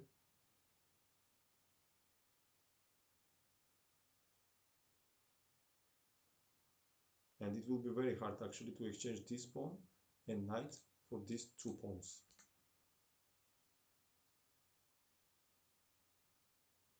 But unfortunately for black, this hopes to exchange this knight and pawn for this is not happens in this game. Bishop f1, very strong move by Botvinnik. He opens this file for rook, he also controls this square. King h6, rook c5, attacking here and also aiming this square. And also not allow the maneuver a5, a4 to exchange one pawn. King h5, so unfortunately for Unzicker, nothing better than this. Rook f5 check, king takes to h4, and rook a5, attacking the pawn here.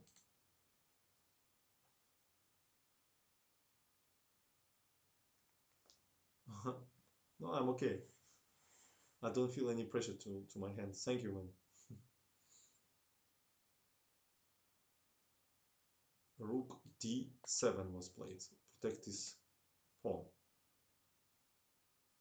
So from first side, black achieved what they wanted to. They exchanged both their pawns on king side to both white pawns. But in real, they rook passive, king is far, and bishop is much better this knight.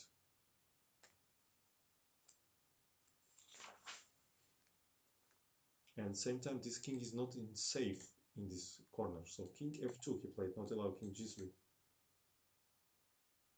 Rook e7, try to cut off this king from the queen side. King f3, attacking the knight. Knight g6. And rook f7 would be bad here in this position because rook is too busy, overload here with this protection. So bishop c4, attacking rook. And if we go up, we take pawn. If we go side, we take this knight. That's why he played knight g6 here and bishop c4.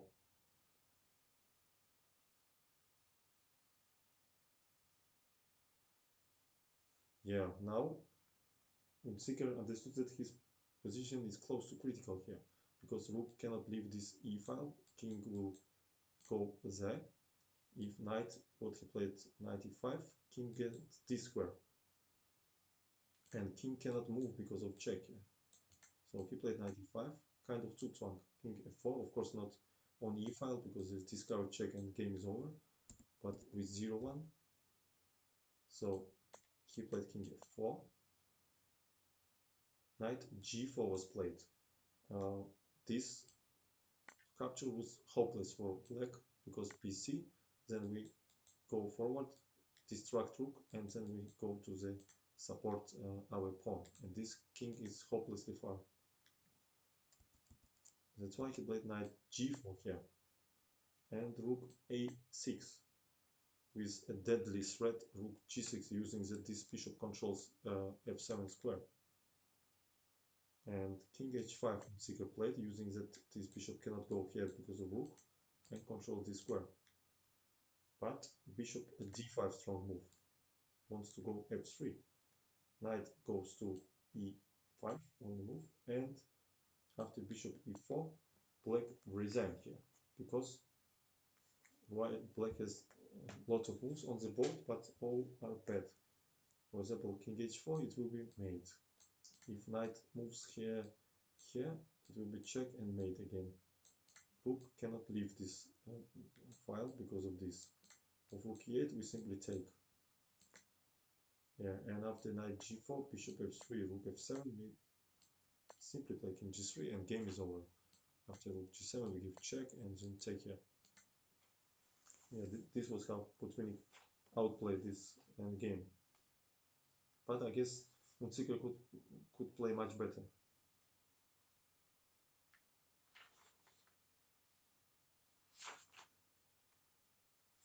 Let me find something interesting. Yeah, and this was when he was 50 years old, by the way. He was born in 1911, you know. Ah, Ruches, it was your raid. Thank you. Halloween pumpkin. It's me, yes? Halloween pumpkin. Don't be scared, people. Thank you, thank you, thank you.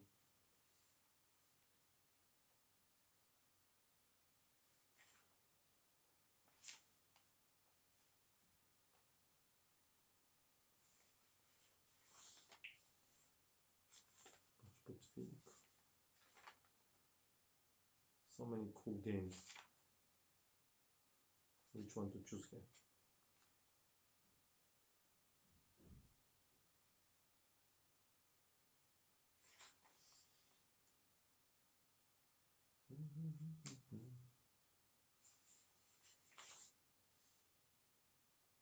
Lundin.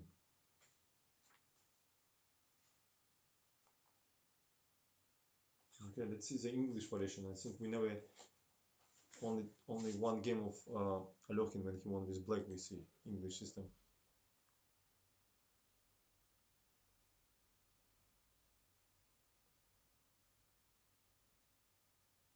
From Chile. Cheap book stand here. Hello guys, welcome. Okay, I need some Google help. Who will help me in Google? I don't want to now search. How to write in. Maybe I can manage to do it actually. 1 second. Next game, Botvinnik is white against Lundin. I guess Lundin will be Lundin on any language. And it was played in Stockholm. Stockholm. I guess like this. Stockholm in 1962. Is it correct, guys? At least Stockholm, I guess. Ah, no. 1 second. Stock. Yeah. I guess I wrote it correctly.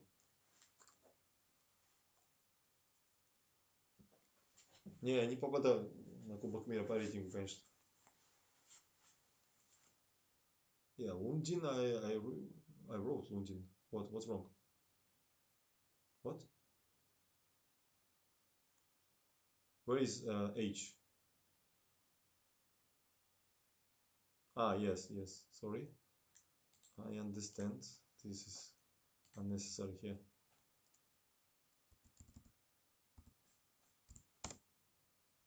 Of course, like that. Thank you. Let's see this game. C4 by Botvinnik. E5. Knight C3 was played. Knight F6. G3. I also many times played this with white. D5. Another main line is bishop b4 here. D5, CD, knight d5, bishop g2, and knight b6. Exactly this how we seen Alokhin game today, if you remember, when he was playing black. And if you look, it's like the reverse colored dragon system for white. So knight f3, knight c6, castle.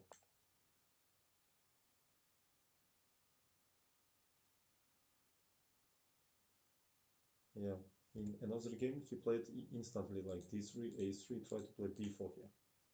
So castle was played in this game. Bishop e7, a3.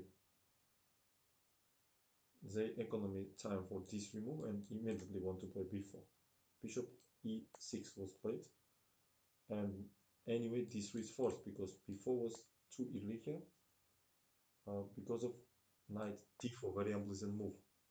And the point that bishop b3 is a threat. For example, knight e5, bishop b3, queen e1, the knight c2, and this is attacked here. This was the idea. Knight d4, ed, and then bishop d5. That's why he played first d3 here. f5 was played. Now knight d4 leads nowhere. Yeah, we can take, and after bishop b3, maybe going queen d2. That's why. And now f5, quite dubious move by black. London a5 was better probably to avoid this b4 move. Then white will change the mind and try to focus over c5 square with bishop e3, rook c1, then knight e4 or knight e4, and then penetrate here. Lot of ideas. But f5 was played here. Pseudo active move. b4 and bishop f6 with idea e4 and take here, but he plays bishop d2. Of course, Botvinnik is ignore e4 idea. Max the potato, thank you for following. For example, e4, he was going to sacrifice this exchange with big pleasure. First of all, very strong pair of bishops, then pawn are ready for exchange, and also this knight will come here.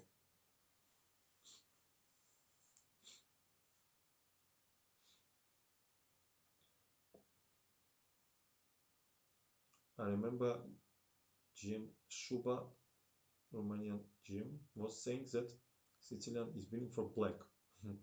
Think about him having this position with the tempo up. Yeah, so c4 or e5 is mistake, of course. What actually Botvinnik will prove in this game. Um, yes, in case of if he would play standard move bishop b2, then black could have e4, te, then fe, after knight d2, even sacrifice on e3, and then play castle with some compensation here. These pawns are weak. Knight cannot go with this jump, and so on. But he plays bishop on d2. Castle finally was played. Rook c1, king h8. After knight d4, he was planning to take knight d4. We cannot take like this because of pawn. After ed, he was planning to play knight e4 here. c6 is bad because knight c5, so forced to take. And after queen e4, white has a strong initiative here because c6 leads to b5. In case of bishop d5, we just take it and take on c7. So this would be quite unpleasant. That's why Lundin decides to wait with king h8. It's usually useful moves. b5 played Botvinnik. Knight a5. In this position, this knight is not safe, not so safe. But after knight d4, anyway, white's position is much preferable. So they can again take and play knight e4 probably. Take knight e4, again force queen e4. This is weak, and we cannot defend it proper way. Rook b8. This is hangs. We can double rooks here. This bishop is dead, no counterplay. This pawn useless. It's only weakness position. So the black strategy is disaster. Maybe knight e7 was the option here, but probably knight g5 was coming. Yeah, this was very unpleasant move. Attacking bishop, attacking pawn, bishop e8. Okay, this is too artificial.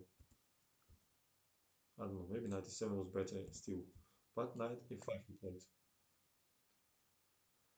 And after knight e5,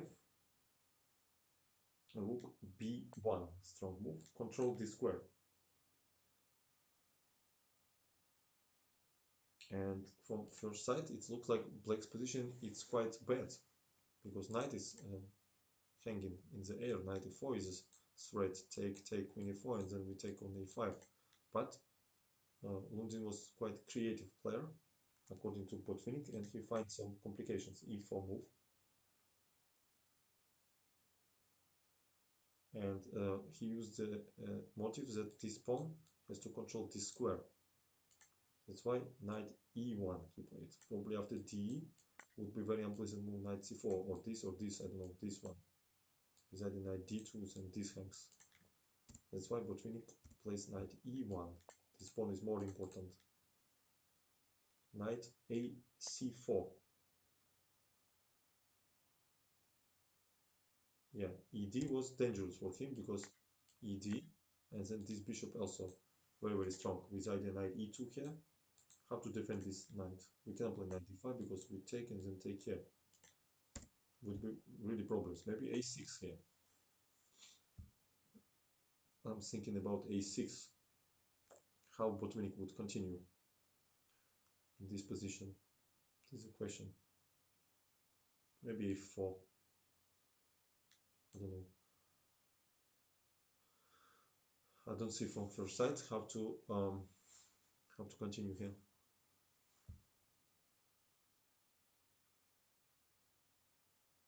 a4, ab. Now we can play knight d5. I'm not sure. a6 maybe was good move. I don't know this move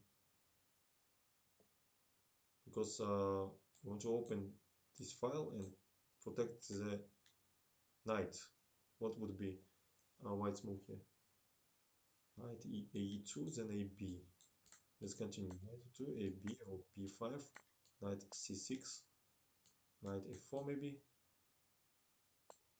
Try to attack this pawn, but bishop d7. The knight goes here, protects, but this is absolutely normal game for black, of course. And a4, ab, knight e2 I don't like actually. I guess Botvinnik and Lundin both missed this simple move here. I don't know why. Looks so simple. Maybe even here a6 was the option. Much more safe than e4 move.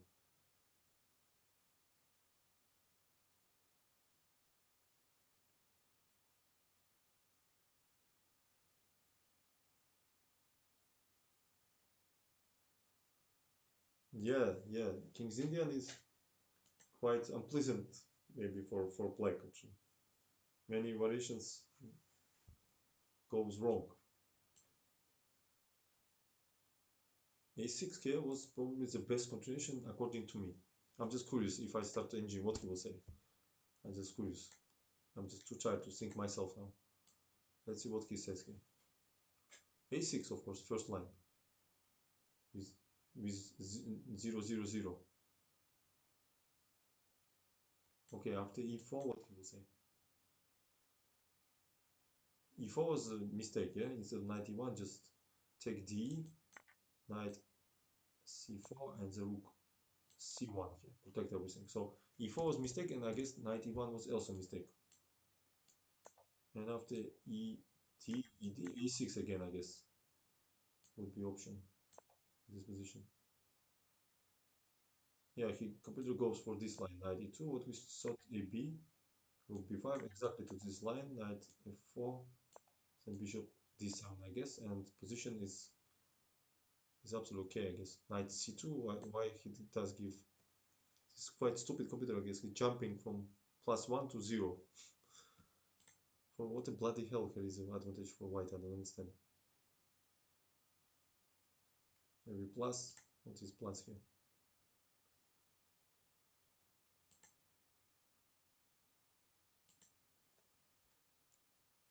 Yeah, I mean, it's playable for black.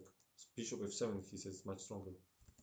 But of course, instead of e4, a6 here would absolutely good game for black. No problem at all. So something go wrong for Botvinnik, I guess, before. Let's switch off this stupid computer. So probably rook c1. But why actually rook c1 he played? Because he wanted to control the c7 square for future. Yes, after, for example, rook b1, He checked b5. Now he maybe had this idea. Knight d4, ed, knight e4, and maybe exchange here and play bishop d5. And when rook here, we attack. But still, this position is maybe not good for black. Hard to say. For example, we take rook fc1. For example, we rook e8 attacking here. We play queen d1. What kind of disposition? Still can be very unpleasant. a4, then rook c2, bishop b4, rook c1. I don't know. God knows. Okay, he played rook c1, king h8 played by Nundin. b5 actually is mistake in my opinion.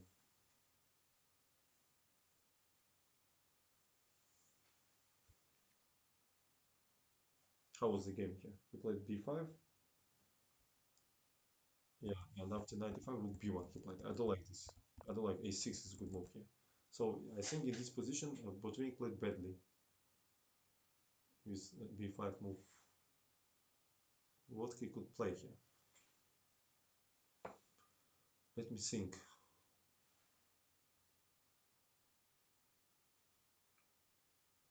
Knight a4, bishop. Knight a4 he will take on a4 and then play a6 I guess. Rook c6. Hard to say. Maybe knight a4 actually move because we cannot allow knight c5 move here.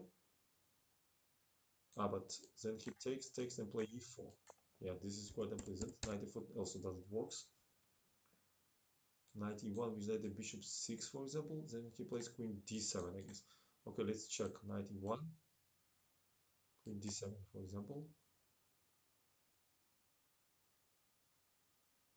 Also not easy to say what to do. But I'm sure b5 is bad move. Anything, but not this move.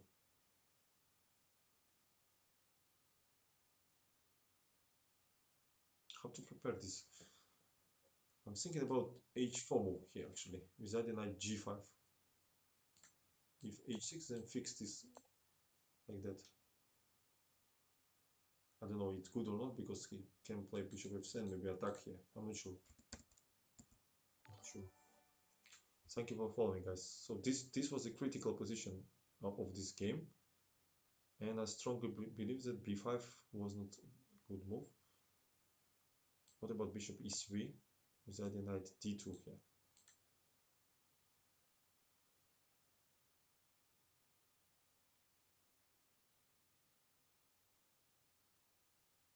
Yeah, h4 I don't like. It's like only tactical idea.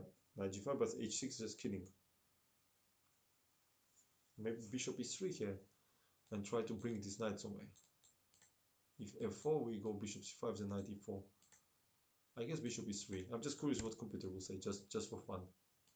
Let's put it. How to improve his... it's black to move, what? I don't understand. Can you check why it keeps black's position? Yeah, this position. Anybody knows how to improve its power?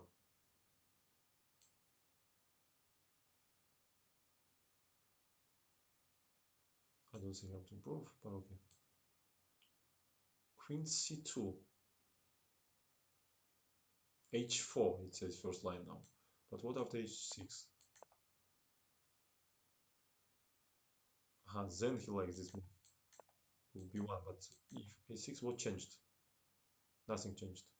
Okay, this computer is completely useless, as I understood. So h4 is a stupid move. Bishop e3. I like bishop e3 in this position.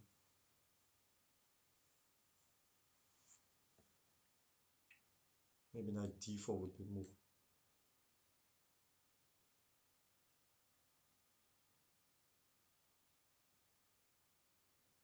Ah, okay. I will just not switch. Okay, so one thing is understandable that after knight e5 and rook b1, here was very good move a6 for Lundin. After e4, Botvinnik bravely should accept this sack, and after knight b4, play rook c1. Protects, and probably this is not enough compensation for black. But for some reason, probably he never sees this move, that's why he played knight e1. And he thought that after he did this, knight is in trouble, and a6 he just overlooked. Both sides overlooked. Otherwise, Lundin would not start these kind of complications, I guess. D6, knight c4 was played in this position, attacking bishop. If we go, this attacked. And after this, knight e4, strong move by Botvinnik. And they give away knight, but this pawn will be weak on center. You take f, bishop b4, attacking the rook. Also this under attack. Rook goes to e8. He take on e4. Bishop h3, attacking rook. Also watching here. Queen c2, strong move. Positional sacrifice. And the point that black was counting on this move, and he wanted exchange. Then exchange here and take on e2 here. And it was a very unclear position. And this move, black completely underestimated. So, white is sacrificing the exchange, and the pieces will dominate on the board. So bishop f1, king eliminates the strong bishop, knight goes to d6, bishop takes on d6, queen takes on d6, and bishop takes this pawn. And the point that this one pawn cannot stop in future these four pawns here. And same time king is quite weak now. Rook d8 he played, knight f3. Yeah, position is very hard for black obviously here, because they don't have counterplay. Yes, once white will put bishop here, they will defend everything, then king goes here, everything on light squares, bishop is dead, nothing to do. So rook f8 was played, bishop g6, his idea he made. Queen e6, control this square, king simply goes to g2 here. Also rook can be switched from this rank. Rook goes to d5, so Lundin absolutely don't know what to do, and at least he tried to somehow defend king from immediate attack, but now e2, e4, sorry, and after rook d6, rook b4. The idea behind this move to play e5, distract bishop, then check and deliver some fat mates over there. Bishop goes to e7, attacking the bishop, bishop f5, queen goes to h6. We see that black is completely hopeless in this position. Rook c4. Yeah, look at this. Zerowitz. I like that you hold the book like a priest. Yeah, so rook c4. Very strong move. We see that this is very unpleasant here. Bishop d8, that's why he played. And e5. And after this move, there is no defense against knight h4, knight g6 here. He played rook d5, knight h4. We cannot take here because rook h4 leads to winning the material. Rasputin is back. Why I became Rasputin? Rook d2. Rasputin. Queen c3. King g8 was played. Could he actually sacrifice here? Maybe first take, and then check, take, and go to hopeless endgame like this. He could, but position is lost, of course. With different way to win, I guess. Maybe even queen f3. Maybe this. I'm not sure about queen f3 because he takes. He takes. 1 second. Takes. What is this endgame? King g8, I guess. King e4, king f7, king e5.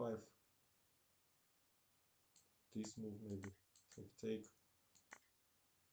h5, c5. I don't know. Maybe white is not winning here. lazy to calculate. Not necessary, of course. White, but maybe it was less hope for black actually. I think it was less hope in this position because what they did is totally hopeless. Uh, Rook cf4 by Botvinnik, and the point that um, he controls this square, and also queen c4 is a threat here. So we cannot take because of check and the bishop e6. So that's why he played rook d5. And after rook d5, queen f3, Lundin resigned. So there was queen c7, queen d8, queen h4. Let me see in which moment. So bishop h4, rook h4, rook f2, king f2, rook f5, king goes to where? g2. This queen c7. You mean rook h4, queen d8? Yeah, this is winning. Yeah, queen d2 check first, or maybe king e2 is better actually. Yeah, king e2 control the squares and then take, right? No give any checks. Yeah, okay, his position is totally lost. Yeah, yeah, Levante, you're right. Okay, probably I will show some last game and go to rest because it was today too much. Let me find some interesting game. Who was it cheating person? Vega Slim, of course. Thank you for cheating, man. Appreciate it. So what's going on here? Seeker Botvinnik. This will skip. Let me find something. Forget this. I don't know if you see or not. Do you see the picture? Do you see the picture of Botvinnik? How could you play against such a nasty look person? Look at this. I hope you see it. Very concentrated.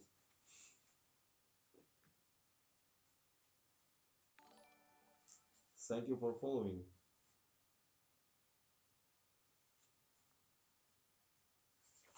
Let me find something very interesting.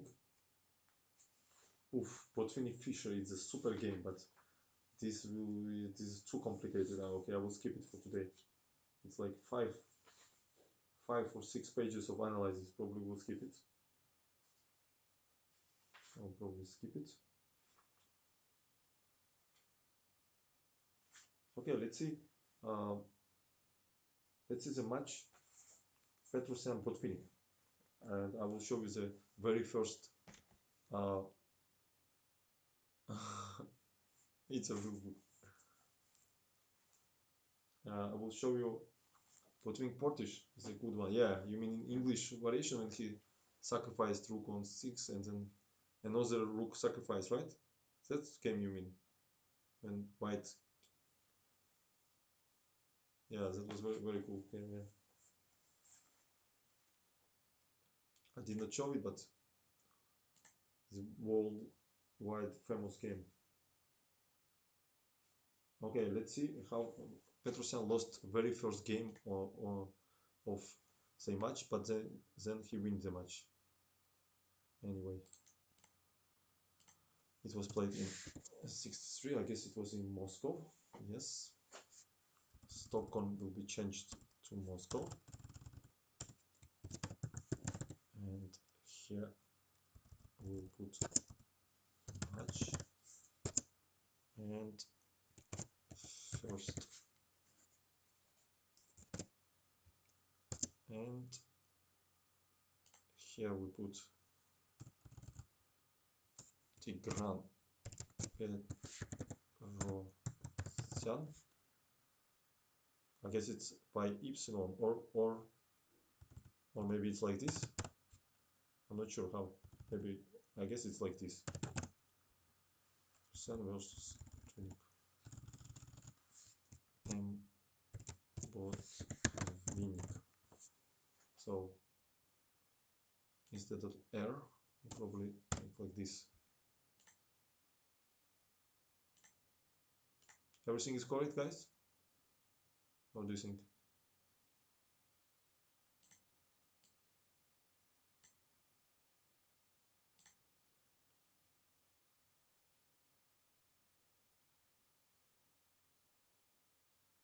Petrosyan? Really? Okay. Why are I so untalented with this writing? Always mixing some letters. Petrosyan. This. Okay. At least Tigran. First letter T is correct, I guess. Hard to make mistake with T. Okay, let's go. D4 was played by Tigran, knight f6, c4, e6, knight c3, Nimzowitsch system, queen c2. Very popular line also nowadays. I remember Kasparov once won a very beautiful game against Grishuk in 2003, and a lot of different grandmaster was using this weapon still used. E3 was one of the classical direction. There is also A3 direction, F3 directions, a lot of stuff here. But queen c2 here. The opening is Nimzowitsch. Call it after Aaron Nimzowitsch. TP versus MB. It's like sounds like some cyber sport, top esports versus some signing games. Nimzowitsch, yes, you're welcome. Chess piano. Yeah, Botvinnik says this continuation was very popular in 30s, 1930s, so in 20th century's 30 years. But then it was out of fashion. So d5. Another main line is castle, which leads to variations after a3, bishop c3, queen c3 with b6 move, or much more sharp lines e4, from where black and white has to know, especially black has to be very careful in this line.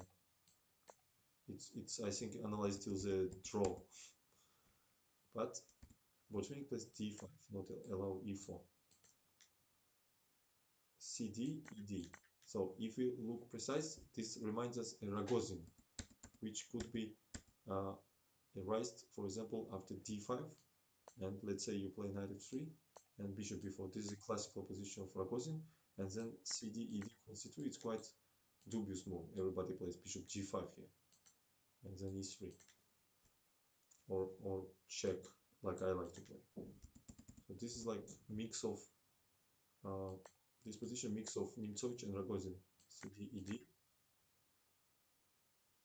bishop g5 is played.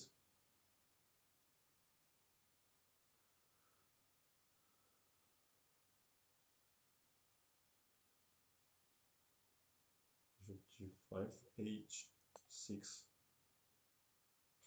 I don't think that Yasser Serevan says like that to my system, but I have respect to that work and all classical, because they've been like kind of pioneers what they were doing, so we have to have respect to history.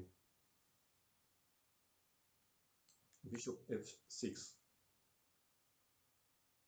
My system is almost like Bible for Christian religion. How can you say like that?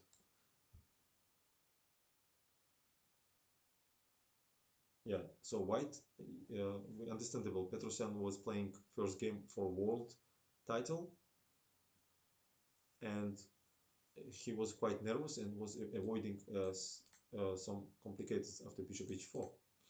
That's why it's understandable that he takes on f6, queen f6, and goes to a3, forcing bishop c3, because we cannot go. And queen c3, attacking the pawn here. c6 was played in this position. Is it? I'm not sure that c6 is forced. Maybe we can play castle actually. And in my opinion, e3 is a move here, because queen c7 looks very dangerous. Yeah, queen d4. So I guess we can postpone that move, and after e3 maybe even play bishop f5. I guess it's some variation if I'm not wrong. I'm not allowed this bishop d3, and if you take, Knight 6, maybe it's some good compensation here. Because I want to play rook f8 or rook c8, then this knight can penetrate here, and your king side still undeveloped. I'm not sure, but looks very dangerous.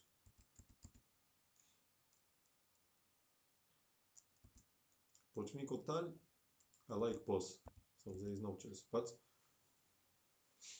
Botvinnik left, like more fundamental works by his books.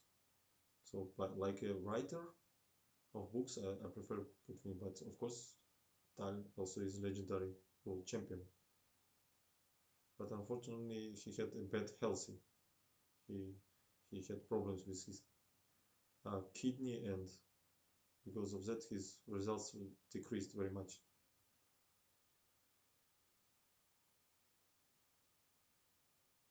This is a Botvinnik uh, book.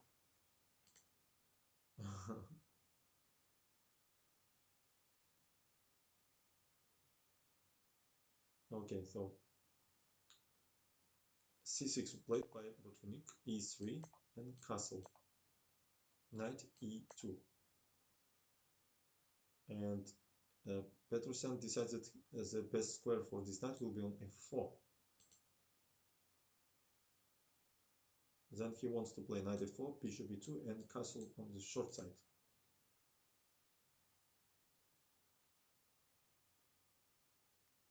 But still, more natural was knight f3 here, of course. So bishop after knight e2, Botvinnik plays rook e8. First of all, he not allowed knight e4 because it simply take on f4.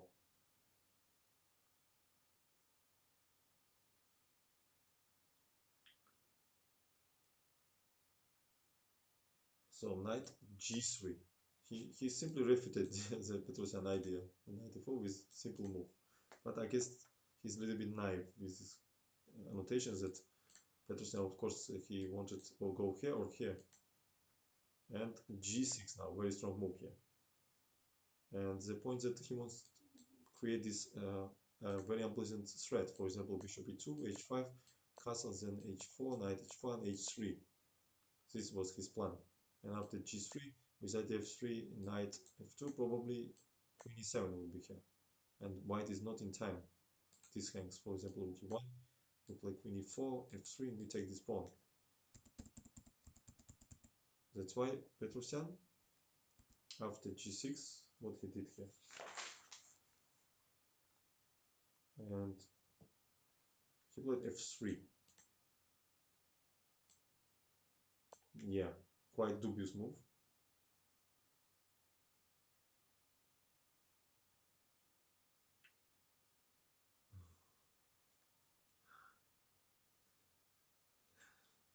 So funny. Let me concentrate on book, guys.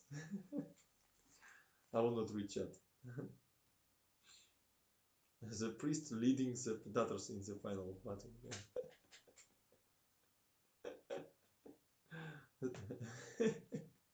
So funny. So this move would be understandable if white was going to play long castle, Botvinnik says. Yeah, but in future, Peterson declined this idea. That's why f3 was just simply bad move. Probably bishop d3 would be normal continuation, I guess. What was wrong with bishop d3? I don't understand what's the point. So, and after h5, for example, I play h3 here, or even okay, maybe even castle is possible. h4, knight e2, h3, then play g3, queen f3, knight f4, and after g5, I have bishop e2 move here, queen e4, then bishop d3 back. Draw. I found the draw.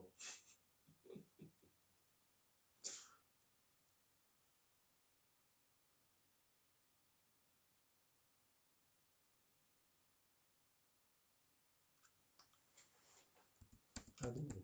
Looks like this was very possible here. So bishop d3 was normal move, but f3 played in this position, and h5 was was played by Botvinnik, a logical continuation of his previous move, right? He said A, he said B. Bishop E2. Very strange play, yeah. It's obvious that Petrosyan was not in his best shape in this first game, yes? He's always nervous for such a match. And he played knight d7. He's not in hurry to play h4 because he wants to play after castle h4 and push this knight to the very passive position here. And now not queen e7 because of e4, d, fe, queen e4, then bishop c4 here. This attacked, and also rook e1 is coming. And queen g5 would be strong move, attacking from this side. And in case of f4, it's just positionally bad. We play queen e7, then bring this knight, block this pawn. Nimzowitsch will be happy. And e4, this position, he was going to play d, fe, rook e4. And now bishop c4, because queen f3 leads to very good move knight f6. If we take twice, rook e2. Otherwise, bishop f5 is coming. It's just pawn up. In case of bishop d3, rook e3 check, or maybe even rook d4. And after bishop c4 attacking this square, then would be knight f6, queen f3, and again this move. And white is simply lost. That's why after knight d7, Peterson did not castle. He just decided not to castle any side because Long's castle also seems to be very dangerous because Botvinnik theoretically can open some files here, f5, b5, b4, c5, and that's why he played king f2 here. Probably f3 he played for that reason, to put king on f2. h4, then knight f1, knight goes to f8. I guess Botvinnik wanted to bring it somewhere here and deliver this fork. Knight d2 was played. So the point that he wants to bring this rook in the game, and Botvinnik also wants to double rooks over e file and attack this pawn.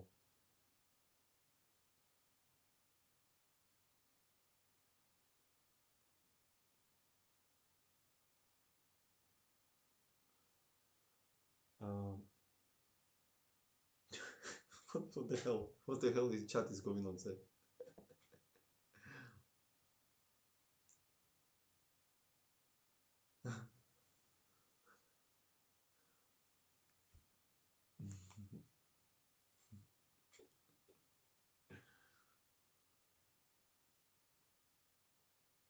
Rook e7 was played. Rook h e1, bishop f5. When I read chat, I completely distracted. I mean, I cannot concentrate anymore on this book. I just imagine if I was solving some puzzles now. Kalmar, how are you doing? Hello. Did not see you long time, man.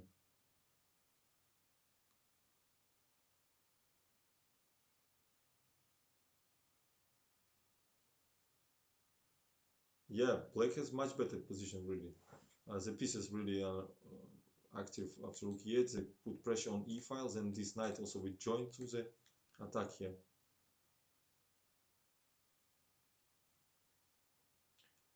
So h3 played by Peterson. I would never touch this pawn, probably. What is this move? Yeah, Peterson was completely out of shape, really. What is this? Yeah, it's very understandable positional issues with this. Yeah, g3 square will be very weak, but it has only one plus that you will never think about h3 move. But still, I mean, how your hand play this? In my opinion, he should play something like knight f1 here, then bring king here, and very tight position, I guess. Then try to exchange this bishop, something like rook e8, king g1, or bishop d3. I don't know, king g1. h3 is nothing here. We just play g3 or g4. So probably knight h7 would be move. Then bishop d3, bishop c8, I guess, with either knight g5, then h3. That's why probably he played, to avoid this kind of ideas. Okay, h3. I don't like this move. What happened then? Rook a8, of course. Knight goes to f1. Knight e6. Yeah, he wants to play knight g5 and take on check. Thank you for following, by the way. After knight e6, he played queen at d2 in this position.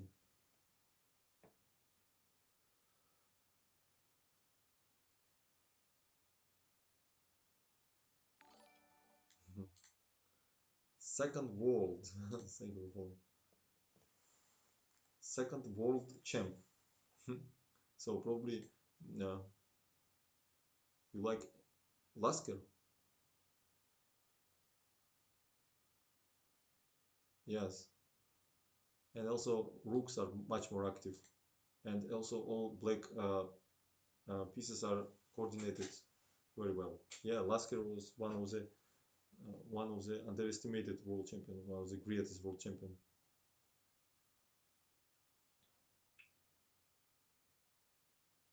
So Queen D2 played Petrosyan here, and he just waiting here because he cannot do anything active here, completely paralyzed.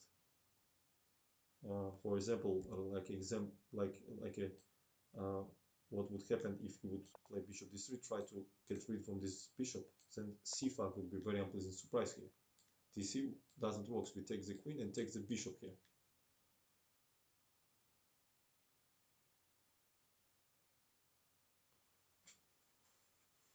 Yeah, second world champ. I don't have this is implemented microphone of a laptop. Tomorrow, I guess. Tomorrow I will finally get a normal microphone I ordered. Till then, I cannot do anything. So sorry, man.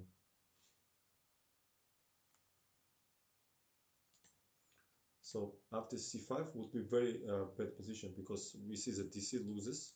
So bishop f5, then cd intermediate move, ed, then queen f5, knight f4 is a threat, and after that rook e5, queen f4, and in case of rook e1, then rook c7.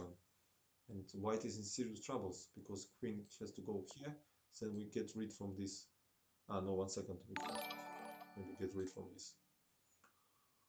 Thank you, Inky. How are you doing, man? Thank you for subscription. Appreciate, man. Thank you. The point that rook c8 without the take doesn't work, right? Rook e6 we take. So what would be continuation? Maybe rook c4 actually. Then rook d5 and then rook c8. Ah, but still rook e6. Thank you, man.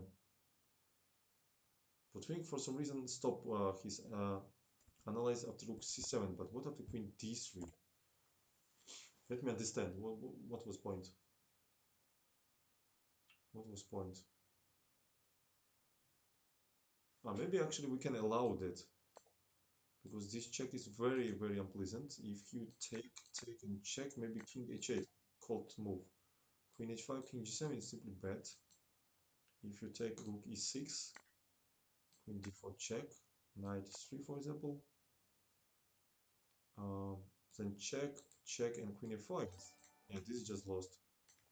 Thank you for following, guys. Yeah, this would be dangerous. Was it some raid? Thank you very much. From Gata. Oh, thank you very much, Gata. Welcome, people. We are watching World Champions, World Championship match between Petrosyan, between Botvinnik and Petrosyan. Ha, Gata, hello. Thank you very much, man. How are you doing? Appreciate. Everyone have a good Halloween. Yes. Congratulations. We scare each other. Welcome, Raiders. Yes. So this was a variation. What theoretically could happen, but first of all, c5 and this stuff is not probably black is not forced to play like that. I guess much more simply way was to take here, take and then c5. What would Petrosyan will do here? Because dc we eliminate this pawn. If not take, then what to do? For example, d1 we take the knight f4. Looks totally lost. Yeah, queen g5, we come here. Yeah, this was hello, hello, win. Yeah.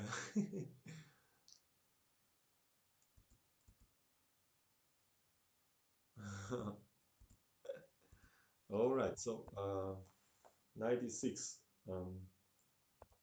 Queen d2. That's why Petrosian played to avoid this c5 idea. So he tries to stabilize his position as much as possible, but it remains very passive. So um, something wrong in White's position really, because they don't have any active counterplay. They just need to very calmly wait what Botvinnik will do, and also all the time watch to not miss any direct sacrifices, tactical blows, and so on. So it will practically would be very hard for human to defend this. That's why Petrosian did not achieve that. And he played knight g7 here. And Botvinnik says that he was considered very long time to play knight g5 with either bishop h3 and then knight e4 with fork. Uh, Brahim, what about before? Probably you mean in this position before to cardinally avoid c5. Probably knight g5 would come here. And that's why queen d2 he played in this position. You want people me to continue stream or finish up this game? You decide. I am okay with both. Uh, Thank you for follow. And he said that knight g5 he was considered a long time. And after king g1, bishop h3, gh, knight h3, and this king has three uh, moves here. After king h2, it would be a mate very quick after e3 move. Knight e3, because king h3 loses immediately after rook e2. Take, we give check here, and then take this rook and give mate or win some queens or something. And after knight e3, queen f4 check would be in this position. We cannot take it because of mate. We cannot go king g2 because of check on g3 and mate on f2. So king h1 would be only move, and then we give check on f2. King g2, give check on g3. King goes to f1, and then we play knight h3 move here. And after bishop d1 is a beautiful mate, a smothered mate, let's say. Of course, continue. Sur Marine or Sur Marine. More games, of course, we decide. Okay. Thank you for follow. So that's why uh, King h2 would be the worst continuation, one of the worst. And let me, in case of King h1 would be Queen g5 move. We see that threat is Queen g1 mate, and also knight f2 in case of knight h2. So only move would be King h2, then Queen g1 check, King h3, then Rook e3 here. Look at this sacrifices. And he could not assist this. You are welcome. Could not assist this position. He could not imagine that with two pieces up, white cannot consolidate, and this position is lost. They cannot take because of mate. They cannot move bishop because of this. Here is a pin. No moves for so Zugzwang for white. The question is, what is the black's next move? For example, like rook c1. Where is the mate? Let me understand. If queen h1, knight h2. Um, where is mate? Maybe simply bring these pawns f5 here. Also some queen g4 ideas I have. And what to do here? Rook c3, for example. And how win here? Interesting position. Rook e2, then rook e2. Rook g4 also I have here. Ah, rook chess. Yeah, maybe you're right. Rook e4. Look at this, what she found. She's very strong in tactics. Again, we cannot take. In case of rook c3, rook g4. Look at this variation. Oof, such a sexy. Queen e3. Then we deliver mate on g2. Look at this. Look at this transfer. Wow, bravo, rook chess. You're in perfect shape. Yeah, rook e4, fantastic. Yeah, probably this is really winning. And if a white will play in this position king g2, then rook e3. Again, knight e3, we just transpose to this first king h2 variation. That's why after king h3, rook e2. And black is winning. Yes, the lasso and Ruchas, bravo. Yes, yes, Levante. Rook e4, rook g4 is beautiful. But white could try to play instead of king g1 here, queen d1 move. But anyway, after bishop h3, gh, knight e4 was strong move here from this side. And then it's possible to play king g2, check on g5. We cannot go on h1 because of fork, so king h2 would be the only move. Then knight f2, very unpleasantly penetrate on f2. Queen is under attack. Queen d2, because f4 leads to another disaster. Queen f6 here, and then we take on e3 and take here. And oh, of course not queen f5 bad move because of intermediate bishop g4, very unpleasant move. And we attack queen, and this will go here. And after queen d2, rook e3. We cannot take because of mate in 1. And after bishop d1, try to use this pin, check on f4, king g2, and then we eliminate this bishop, which defends this pawn. We cannot take with queen because rook e1, so only move rook d1, because knight e3 is simply hopeless. Queen will take all these pawns with checks. That's why rook d1, only move. And queen f3 check. Now we cannot go to h2 because of rook e2, then take again and win the queen. Only move king g1, then rook e2. Queen cannot go directly because rook e1, only move, queen g5, protect here, but queen f2, king h1, rook e2 simply.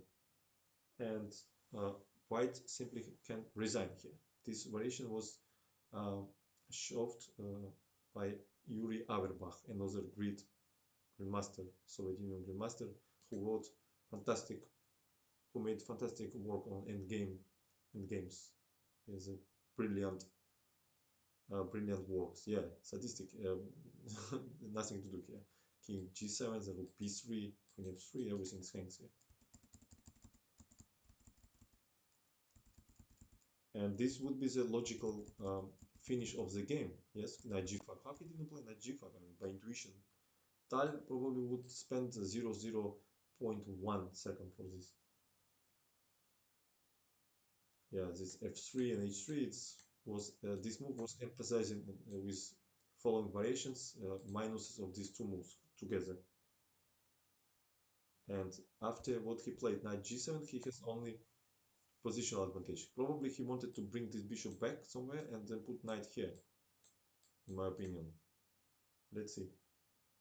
Or put it somewhere here, I don't know, knight h5, queen g5. Because bishop c8, he just play bishop d3 and then exchange. So probably he goes to knight h5. So rook d1 was played. I don't know why here. Maybe more logical would be rook c1 with the rook c3 also. Protect here. This rook does nothing on d1. Knight h5 was played. Yeah, with idea maybe knight g3 here. Exchange this pawn and knight and then take here. Now he plays rook c1.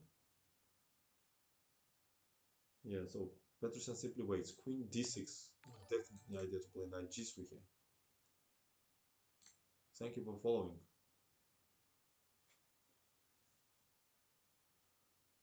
And after queen d6, rook c3. So Peterson simply lost time, but actually maybe it's not so big deal in this position. Knight g3, finally Botvinnik penetrates. He cannot take because of queen g3 here, and after king f1, maybe even queen h2 would be a very unpleasant move here. And absolutely nothing to do here. Bishop cannot move because of bishop h3. Maybe even some direct threat like bishop h3, but definitely knight g3 is bad moves. That's why Peterson playing king g1 here. He goes back, did not find anything. Bishop d1, rook e6, queen f2, queen e7. Protect this pawn. So we see that white pieces much more improved to compare what was after knight g5 variations. Yeah, Petrosyan is not in his shape in this first game, definitely.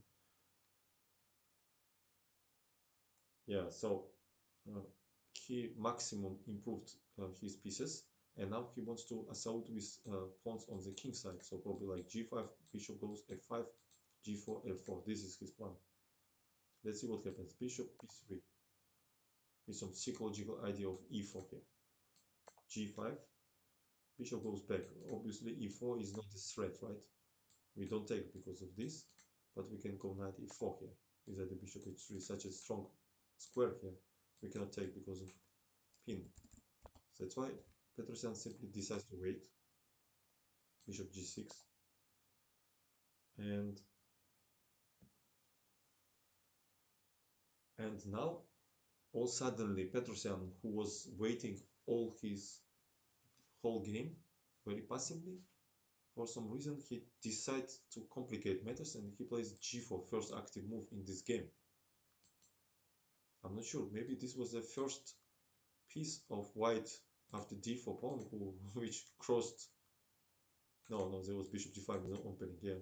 So g4 after a long time, first white piece which crossed the third rank. Incredible, and it was a bad decision, of course. And it was not any so big threats Botvinnik says in this position that he better was not touched. For example, after f5, he can play bishop c2, and after f4, he always can exchange, and also e3 is protected so far. Knight h2, knight g4 also was ideas in after pawn will go here. So obviously he want to play f5, then bring king somewhere here, and maybe even rook g8 and then g4 somehow, or knight f6, g4. But g4 was played. Ag, knight g3, and knight f4. Probably Botvinnik says or Petrosyan overlooked or underestimated this jump. TP was trying to bully MB. So knight d3 is a threat, knight h3 is a threat. Queen h2. Peterson did not find better option. And c5, Botvinnik. And knight d3 also was winning. Why he didn't play more simple move? Rook cannot go because rook e3. Rook d3 he should sacrifice, and this totally. Knight d3 is the simplest way to win. Yeah, I mean g4 was so bad move. G4 was so bad move. So he just panicked for some reason. c5. Queen h2. Because dc was bad due of d4, and then we take this pawn in totally winning position. Rook c5, we just immediately take rook e3. So queen d2 was played. c4. Botvinnik controls now this square, and he wants to penetrate with knight or with bishop and then win this pawn. So he doesn't give any chances. Also this pawn under attack here. Bishop goes to a4.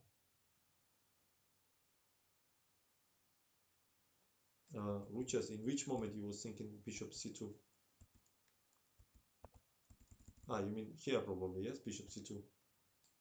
Yeah, I mean anything was better. g4 was simply a suicide move.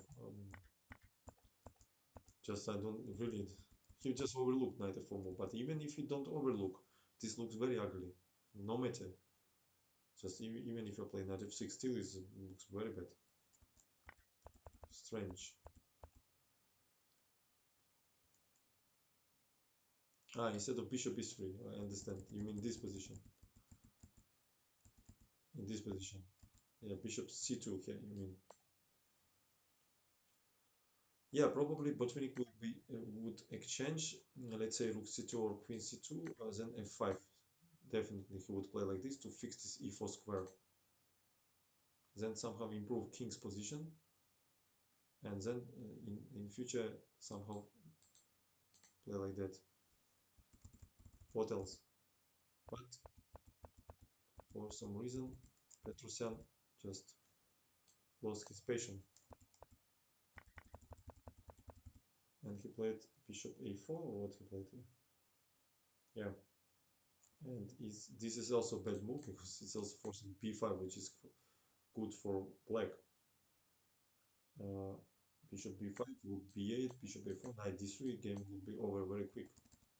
That's why he played bishop d1 back. No, he played bishop c2 actually. And Botvinnik takes this pawn. Also, Botvinnik instead of c5 with knight d3 was winning immediately. Why he complicated this? King f1, queen f6, king g2, check. So this forever, this pin here. And he take here. Otherwise, it would be bishop c2 and then knight d3. So ef, then he takes rook e1, fg, queen e6, f4, and rook e to check. And finally, Petrosyan resigned here because he has to take. And after rook e2, we take this rook bishop. Yeah, very bad game by Petrosyan.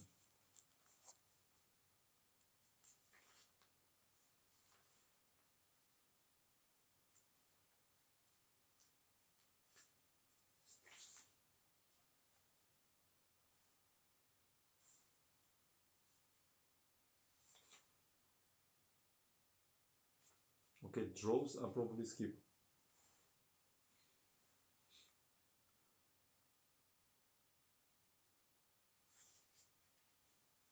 There is a question if we need to exchange these bishops or not. Normally, when you're in passive situation, you need to exchange more pieces. So, from that point of view, it looks logical. But another point was that when we push this g5, f5 with bishop on g6, then bishop could be very useful on d1, controlling g4 square additionally. So it's double-edged. We need to keep it or not.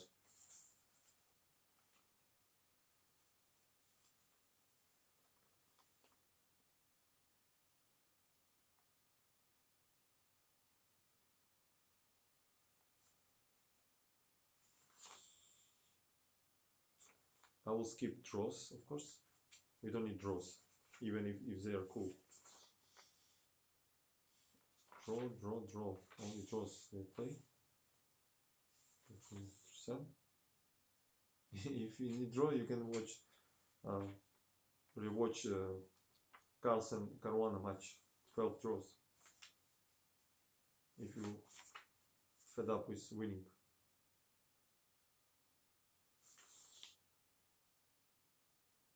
Okay, let's see this victory of Botvinnik, which did not happen often in this match.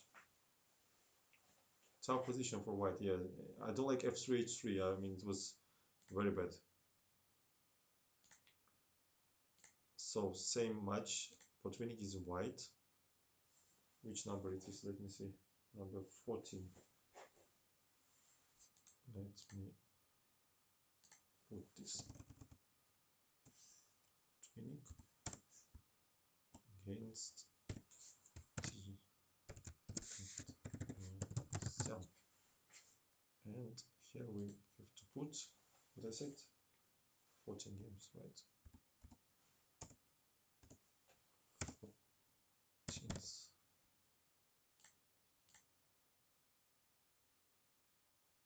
All right. Baadur, Raspberry, Baadur, please show the game in show in future the game from match Kramnik Kasparov. Okay, maybe we can do it. Можем сделать, да.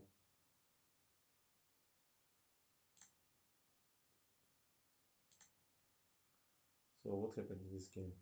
d4 started by Botvinnik, d5, c4, e6, knight c3, bishop e7, a queen's gambit. Yeah, the idea behind this move is that they want to force white to play knight f3 before they develop, because after knight f6, bishop g5, and then e3, and sometimes even rook c1 is possible, and it leads to completely different positions. Спасибо, Иван.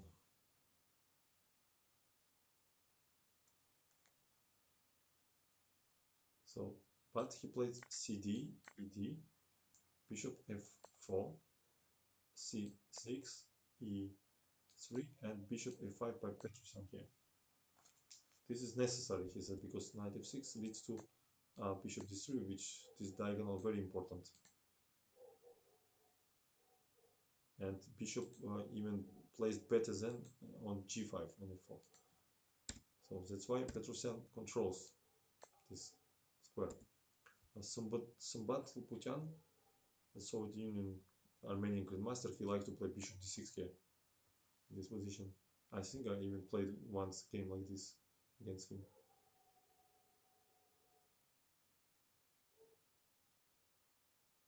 No, it's Botvinnik in this book he gives selected games, so he doesn't show games what he lost, of course.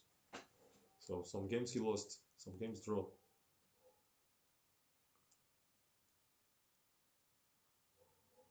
So bishop a5, that's why played by Petrosyan in this position, but g4.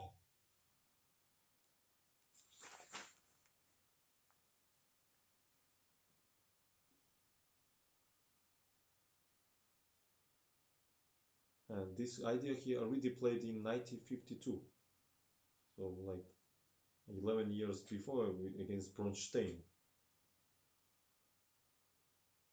Bishop e6, and uh, the point that if and black leaves this bishop on this diagonal, thank you for follow, then h4 would be the point. After bishop h4, queen b3, all suddenly attacking this pawn very unpleasantly. And now queen cannot defend because it's busy with rook, with bishop here. And in case of b6 here, he wanted to play knight h3, bishop e7, then knight e5 with very strong initiative for pawn. Yeah, this is really looks quite ugly for black. That's why Petrosyan, of course, not go for this. He plays bishop e6. After bishop g6, h4, maybe a good reaction is to play h6, actually, I'm thinking, but then knight f3, I guess he would play, or maybe queen b3 even. Knight f3, then knight d7. Maybe something like that, but we can exchange actually the bishop here and go long castle and attack on this side. That's why Petrosyan, after g4, he played bishop e6 and h3, defending pawn and want to develop knight.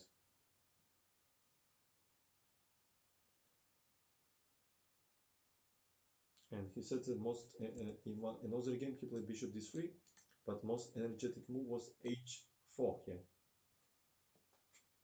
And this he played in 1970, in the year when he stopped to play chess, against Spassky. And after that, 15 years later, the game after game with Spassky, Kasparov in 21st game of the match with Karpov, he played again also h4 with this. But here he played modest move h3, knight f6 and bishop d3.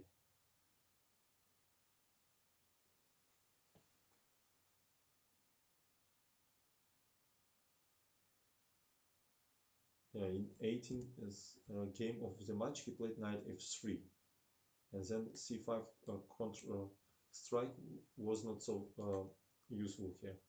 So bishop d3 and c5 plays Petrosyan. He wants to develop knight and attack this pawn. Knight goes to f3. Hello, guys. Stevkic, I remember a game of Magnus versus Aronian where he chased the bishop all the way to h7 before playing bishop d3 to exchange bishops. I don't remember now from. Where is my mate? Hi, Badur. You mean your roommate, teammate, or just mate, like checkmate? You make it clear. You should call yourself, where is my checkmate? Hi, Badru, where is reviews are, these reviews are great, but could you make this one study mode? What? So analysis pigeons will be available on leeches later.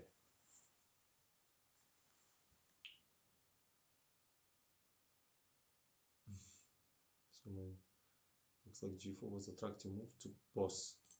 Yeah, I could, but this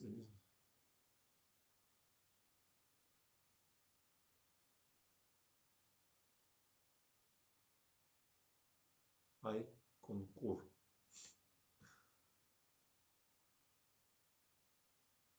Hello, XM2. Welcome. So, what happened after this? Knight c6 he played. So both players play logically. King f1, yeah, because queen side is not safe, king side is not safe. So king f1 played.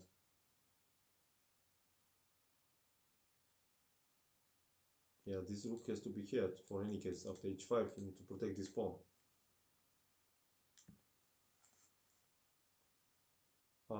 So castle was played. Then king at g2 and cd was played here. And and here Piotr Romanovsky was recommended to play rook e8, not hurry to take on d4. And then even to transfer this knight from d7 to f8 in case of g5 ideas. So rook e8 waiting move, but Petrosian take on d4 and knight d4.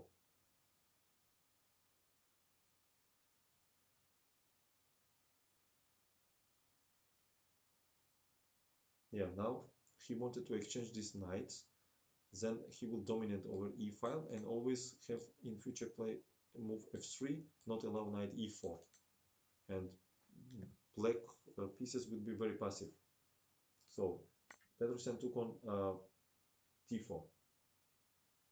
And there was game 4 years later of this match, so 1967 probably, uh, and Geller Spassky was the game, and Spassky played bishop d6 here. And after bishop d6, queen d6, knight c2 played by Geller, tried to play against isolator, rook e8, rook c1, bishop d7 by Spassky, and bishop b1. And it was a slight advantage for white here. So he play knight g3 here. He played bishop b1 to play knight g3, I guess, control this square and not allow knight d4 et. He wants to play against isolated pawn here. But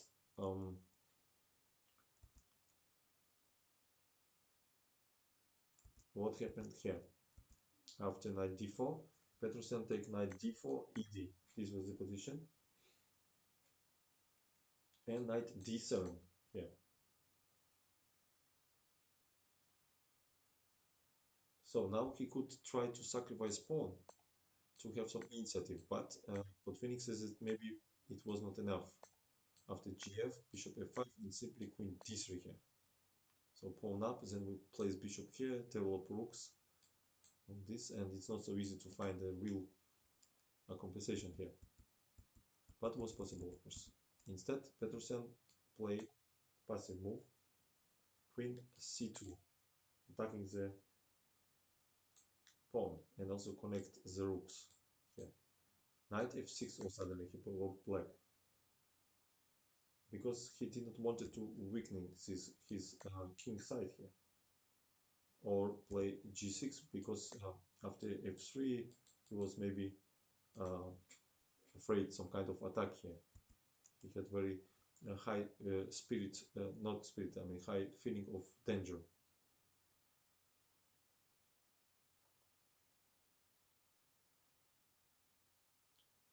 Um, Hannibal Lecter, hello, how are you doing? So he goes back on f6, f3 by Botvinnik. He's not tempted to play g5 here. And after knight h5, bishop h7, king h8, because this is under attack, this is under attack. Also g6 may be possible. Of course, he is not tempted. He's played f3. He continues his plan, makes this g4 very strong to have h4. Also controls this e4 square. Next move will be probably rook a e1 here. Rook c8 pin, but he ignores this. He plays bishop e5 in this position, and Petersen plays bishop d6. And now he plays rook a e1, a solid move, because he didn't want to give this bishop for such a pawn. Now this is under attack, bishop is very strong, queen h4 is coming. Of course, he even did not consider that. And that's why he plays rook e1, bishop e5, and rook e5. Obviously not d here, because black would have con chances after queen f6, and this is under pin. So rook e5, and we see the difference between pieces. This knight is better than this knight because this knight has attacking, uh, we use it for attack, and this knight has only defending skills here. Also, rooks are much more active, bishop much stronger than this, and black pieces are paralyzed. Thank you for following. So positionally, white has huge advantage. Hello, hello, hello.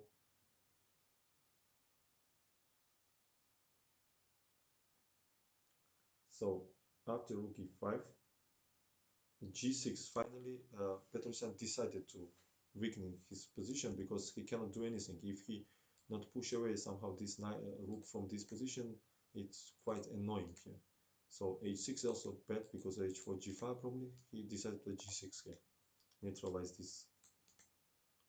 And what happened after this move? Queen f2, get rid from this pin, controlling black squares and protecting this pawn to avoid queen b6 move. Ideal square for this queen. Probably he also played g6 because he wanted to play queen b6 and after queen d2 to have possibility to take and avoid this check. For example, kind of these variations. Imagine we can defend like this. This queen is placed much better than an f2 because maybe we will have in future kind of these ideas. Also support here. We cannot take because of check. That's why he played g6, I guess. Queen f2. Knight d7, rook e2, knight goes to b6. He's seeking some con chances on the queen side, but it's too slow. And now he plays rook e1 because h4 was quite double-edged here. And he says that this was a decision which not in the spirit of this position. He did not want it. Probably queen f6, h5, maybe even g5 here. So that's why he plays strategically in the center. Maybe he in future will push this pawn f4 f5 actually.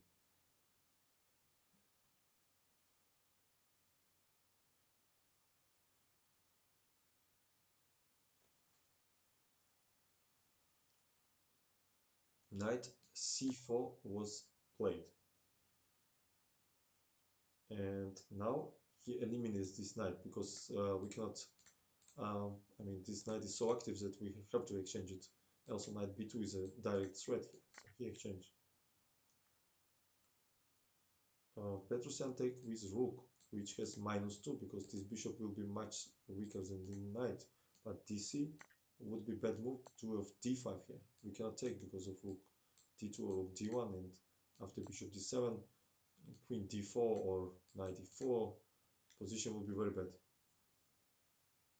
Also, this pawn neutralizes activity of this bishop. obviously Petrosyan take with rook. But now this bishop is like big pawn here. Rook d2 was played, additional support to avoid queen b6. Rook e8, rook e3, a6, b3. Uh, he wants to kick away this rook which attacks this pawn. Rook c6, knight a4. The idea to put it on c5. b6 is almost forced. Then this knight probably goes to b2, to another. We see the difference between knight and bishop. Also, blank squares are very weak, very hard. Um,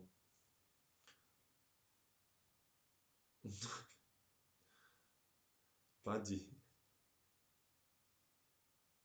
and the problem that uh, black again doesn't have any active counterplay. They just need to be careful not to get squeezed completely here. Also, end games will be very hard. So a5 was played, at least to place pawns on the black squares in future for future. Knight d3, and now he wants to go to e5 or f4. So Petrosyan played f6. He controls the square, but weakness king side instead. h4 finally. Botvinnik starts some assault, and he wants to continue g5 in good moment and force to exchange it, and then penetrate to very tempting square on e5 when knight will be dominating over bishop completely. So bishop f7. Petrosyan somehow tried to exchange at least one pair of hooks to little bit reduce the pressure of Botvinnik. Rook takes on e8. Also, white is ready to exchange one pair of rooks to reduce some counter chances for future black. Bishop e8, queen e3, bishop f7, and g5. Good move. Bishop goes to e6, knight goes to f4. And he did not allow to place this bishop on f5, which will be a much more active position than on f7, because now it's not possible to go here, because he would take here using that queen f6 is knight d5, then fork, and after rook f6, queen e5 here, attacking this pawn, and after rook d6, then will be rook e2, and black is in trouble. Sooner or later they will lose this pawn here,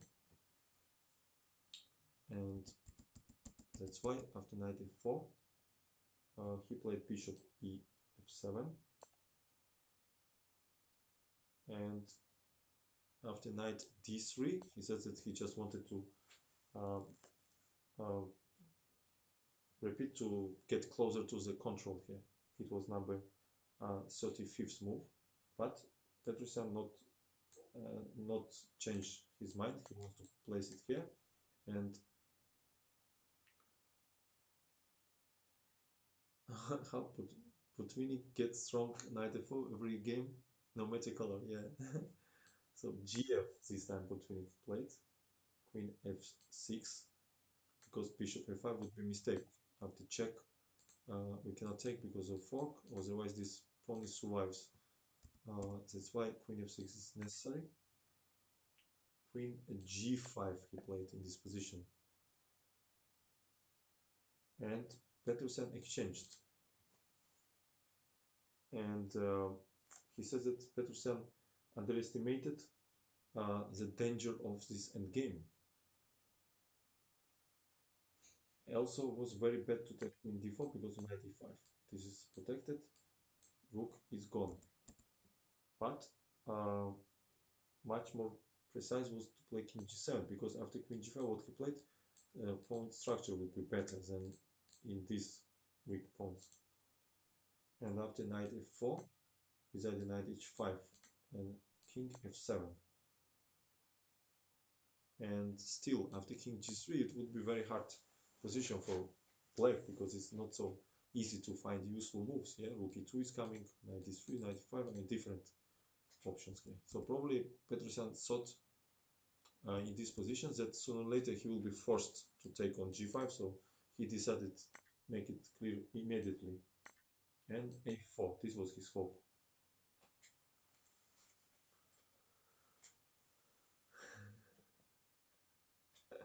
Levante. Uh, in case of knight e5 here, rook c3, ba, rook a3, rook b2, rook a4, and after rook b6, rook a2 check. And we see that black would exchange all the queenside pawns and defense would be much more easy than in the game. That's why he takes on a4 in this position. So he will keep at least one pawn on the board. Rook c4, a5 he plays to have this square also. ba, knight c5. Hello, chess to go. Can't stay long, just stopping by. Be careful on the road. Bishop f5 was played here. King g3. So the white's idea to penetrate with this king on e5 when eliminate this pawn and promote. Let's see what black will do. a4. So as we see, Petrosyan's only idea somehow to fix this pawn and attack it somehow.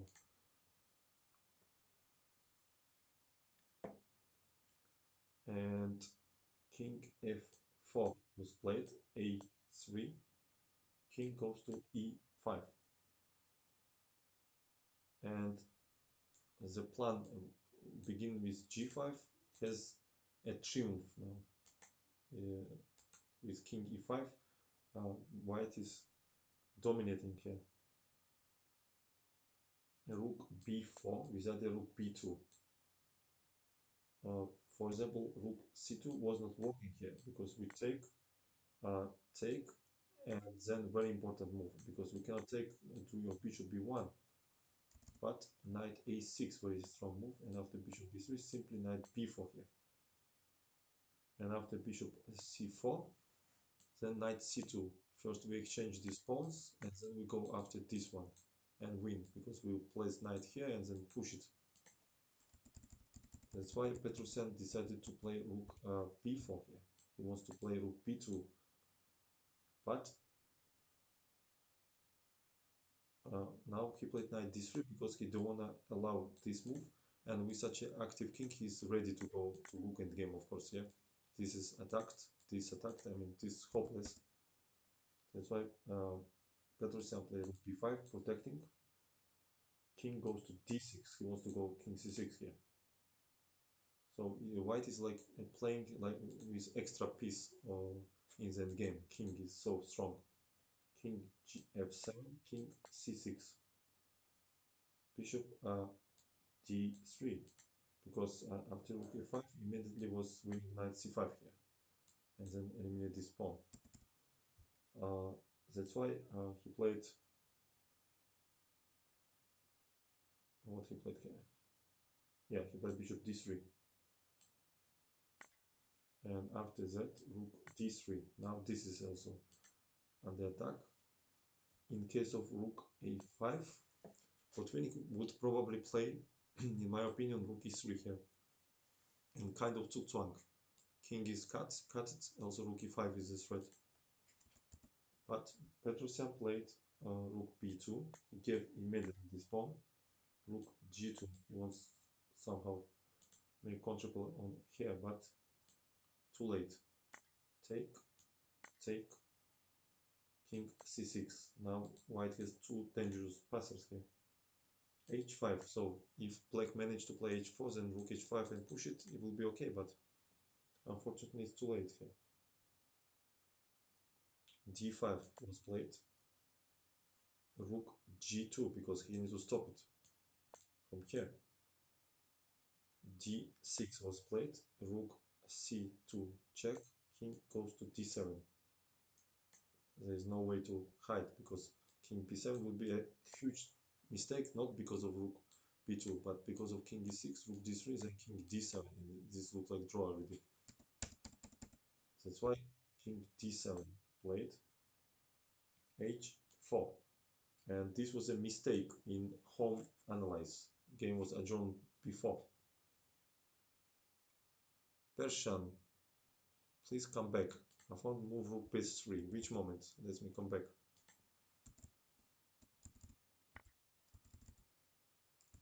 Wait, which moment?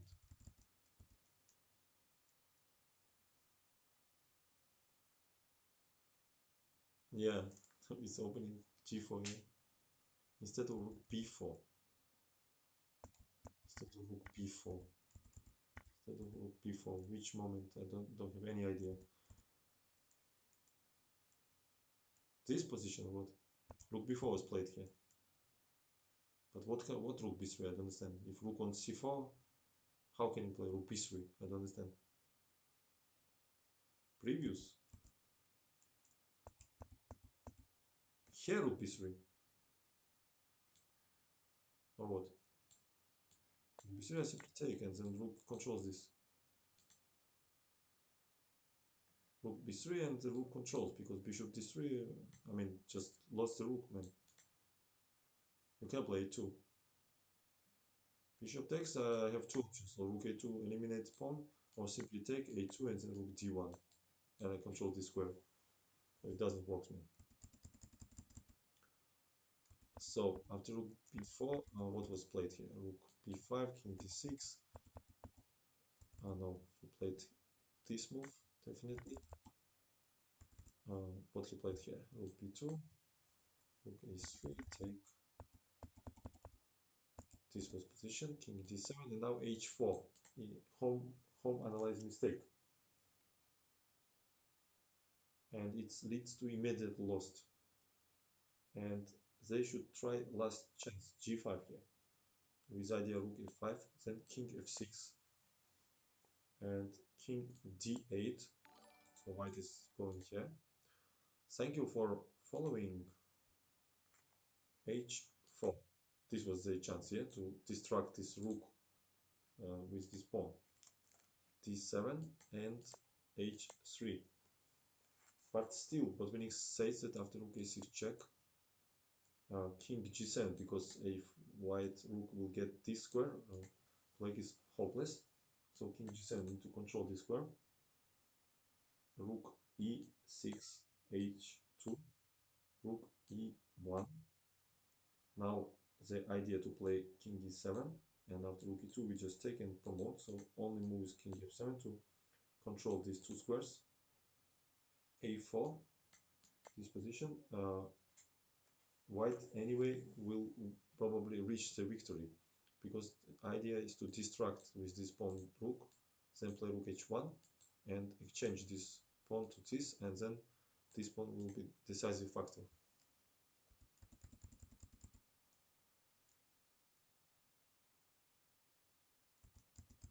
So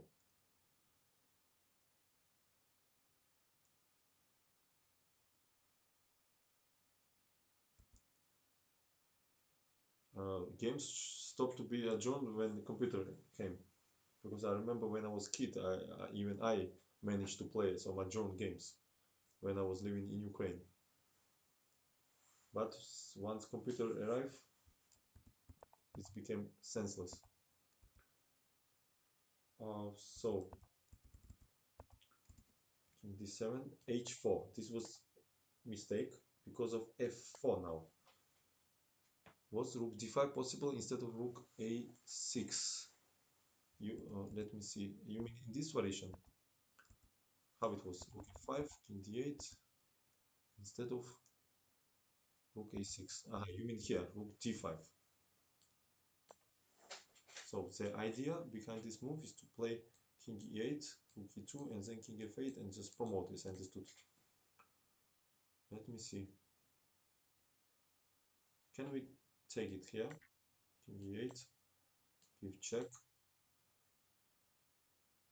then d8, we take, king d8 is only move, otherwise king e5, so king d8, h2, rook goes to d6, king goes to f5, looks like draw. This is draw against Levente. Yeah, it's very old. Old as dinosaurs. It was very tricky, I guess, this position. Okay, maybe it's lost, but definitely was a good try because h4, f4, the point that this rook now stops this pawn much more far from h1 square. That's why it's hopeless now. And before it was stopped on h2, and rook was much more passive on first rank. So f4, probably he missed completely this idea for some reason. And game will be over in very few moves. Rook f2.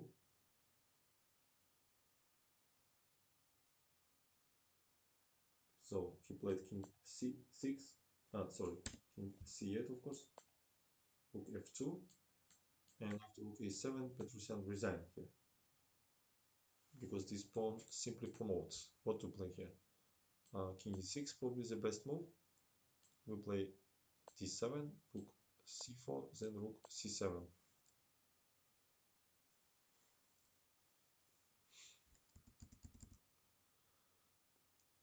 Yeah, there is no defense because of this pawn. If not this pawn, it would be even dangerous for white now.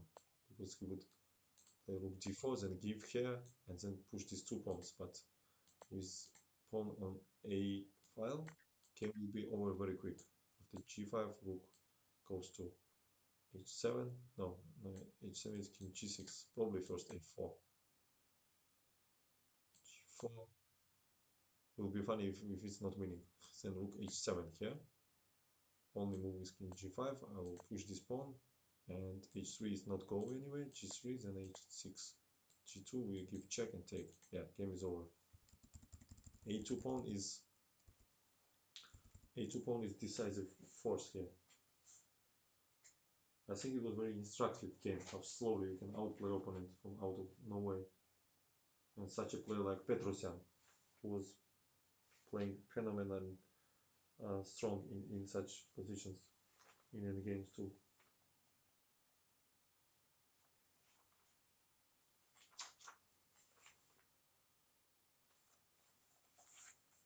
You can find some random games.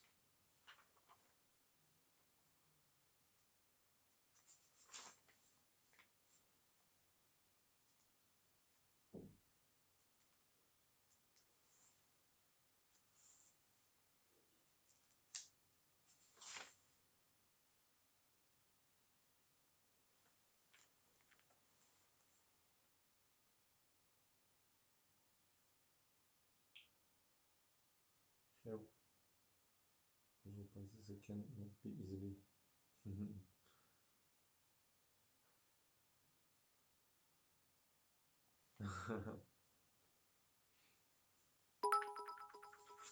Thank you for cheer. Who was that guilty? I don't see, unfortunately. Thank you. I missed who was supporter for M.Botvinnik.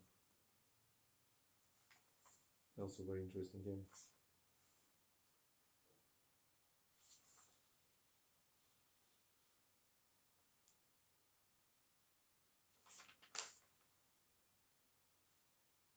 This is too long game. Let's find something.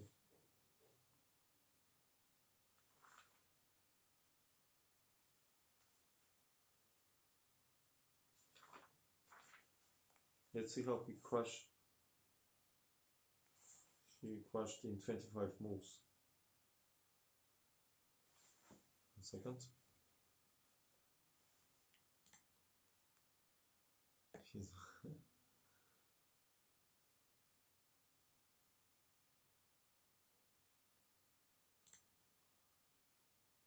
maybe in future person. So I don't have any idea how to write that person who's played with him, but at least I know that it was played in Amsterdam. Amsterdam, 1963. In 1963, he was 52 years old because he was born in 1911. So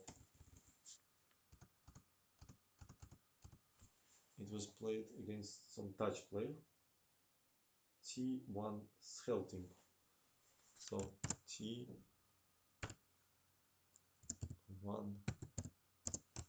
Schelting, maybe like this. I don't know how to write it. Quite a known player, Schelting, like this.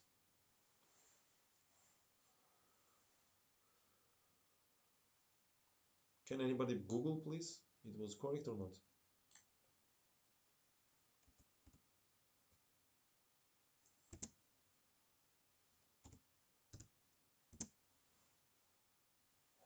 Hello, hello, hello, Hazar. Mhm. Okay, let's. I don't know if I write it correctly, but let it be like this.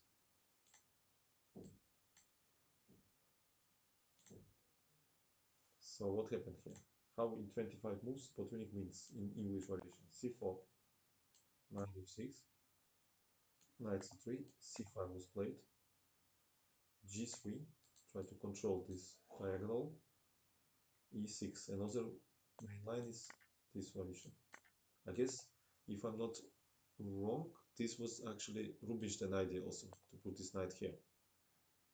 We know that also Botvinnik we used some kind of these ideas, and e5 he was set up this strong center.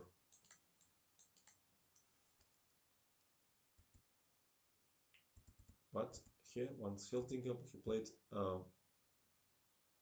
it's right. Theo Daniel van Schelting. Wow.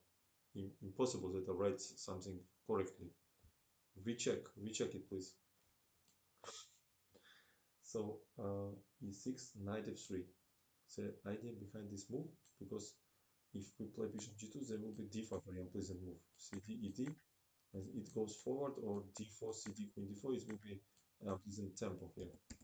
And knight f3, that's why white play.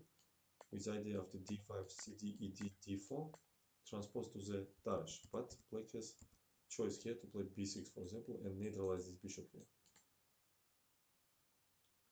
In this position, Van Scheltinga played d5. And Botvinnik also says that maybe preferable for black is to play like that. So d5, cd, knight d5 here. They decline to play dash, of course. Bishop g2, knight c6, castle, and now natural move was to play bishop e7, and this is well-known position. White can take with either ed d4 or with either queen d5, d3, bishop e3. Sometimes they play even d4 first or d3 here. A lot of ideas, but once Herdinga take on c3, which is not recommended. bc, bishop e7, and d4, castle, and e4. So Botvinnik set up very strong center here with bishop e3. This is not Grunfeld when bishop normally should be on g7, pawn on e7, and then bishop can come here and attack this pawn. White has comfortable center. b6, d5. We see that black loses too much time to develop a queen side. Knight f5 and bishop f4. So white forces fully mobilized. d5 have space. Knight in corner. They need to just switch this rook in game and then start to some active play. ed was taken, probably because there was some kind of threat d6, bishop f6, and e5 here. That's why after bishop f4, ed was taken.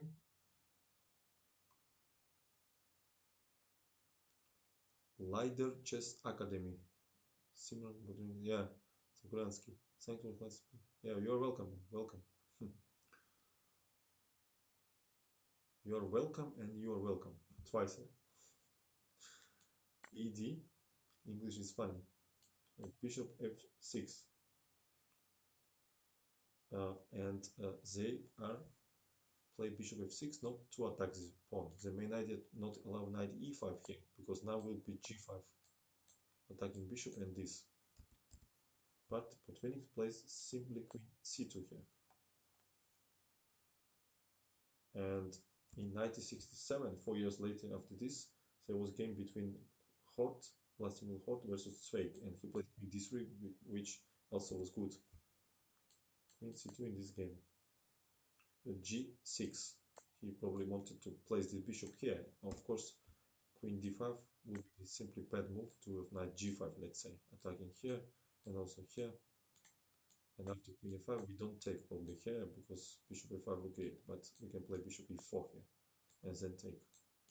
Or maybe even modest continuation, something like knight h4. G6. After g6, what happened here? Rook d1, protecting, and also maybe in future we want to play c4 and no more pin here. Bishop f5, queen c1. Yeah, white position looks so nice. All forces coordinating so well here. Rook goes to e8.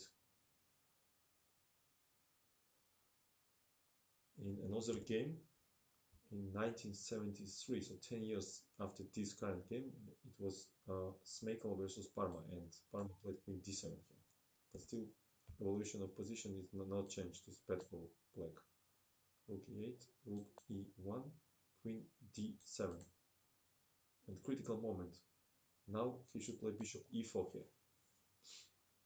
Uh, and now it would be not so easy to develop some activity for white here.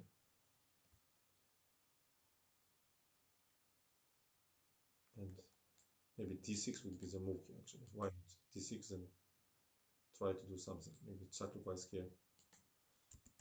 But he played queen d7 and knight e5. And in Smekel versus Parma, he played bishop e5. And after bishop g7, he take, knight e5 here, queen d6, and then check on h6. Look at this check. You cannot take because knight f7, knight d6, king g8 was played, and then queen f4. f6 not possible because knight g6, and after knight b7, then g4. And he had advantage after this line. But Botvinnik in this play, in this game, he played knight e5. Queen a4. Obviously, black is not changing here because there is some threats for this diagonal. Maybe after knight c4 we can play d6, I guess. And what to do here? Next move bishop f6. If we take, then we take here. That's why he played queen a4, attacking this pawn. d6, ignoring a2 threat and pushing pawn. This attacked. Rook d8, bishop d5. Look at this activity here. Pawn attacked. Knight is far away from the game. Queen is far away. Bishop goes to e6. Have to defend otherwise, because rook f8 would be bad duel of bishop h6 attacking the rook. And after bishop g7, there will be knight f7, rook f7, take, and then rook e7 check, and we eliminate this bishop here. That's why one Schelding playing bishop e6 here. And d7, dagging the rook. We cannot take it because of this. With rook we just take this with knight. So only move rook f8. And rook e4 strong move, gaining tempo for transfer this rook to attack on the king side. c4 was played. Now we see that the queen completely cut off to defend the king, and bishop h6 here. Bishop g7 is forced, otherwise we just take rook for free. So he takes, and probably rook h4, I guess. Yeah, this was the Botvinnik's idea. Totally crushed. Look at these pieces. like status in the corner. Queen h6 is a threat, and after king g8, he plays rook d4 because queen h6 directly is a hangs, rook hangs here. So rook d4, and there is no defense against queen h6 here. And after queen a2, he simply penetrate and blank resign. Yeah, this was how Botvinnik won. Okay, I guess enough for today for me. Really much. 3 a.m. and I was speaking not loud because people are sleeping at my house. And probably I will raid now and say you good night, guys. Let me raid. Yeah, Botvinnik is the legend.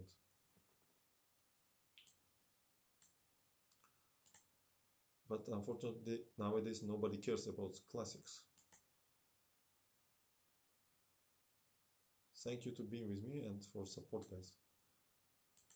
And let me raid somebody.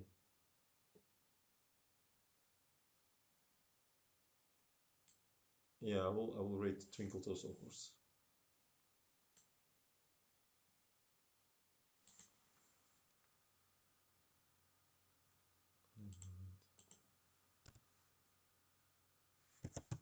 Rate Twinkle Toes. All right, let's follow this guy. Let's support him. Young guy, 15 years old, and I guess he had some issues against Nakamura. In simultaneous, he was accused that he was cheating and was like kind of banned from chess.com or something. Did I raid or not? I don't understand.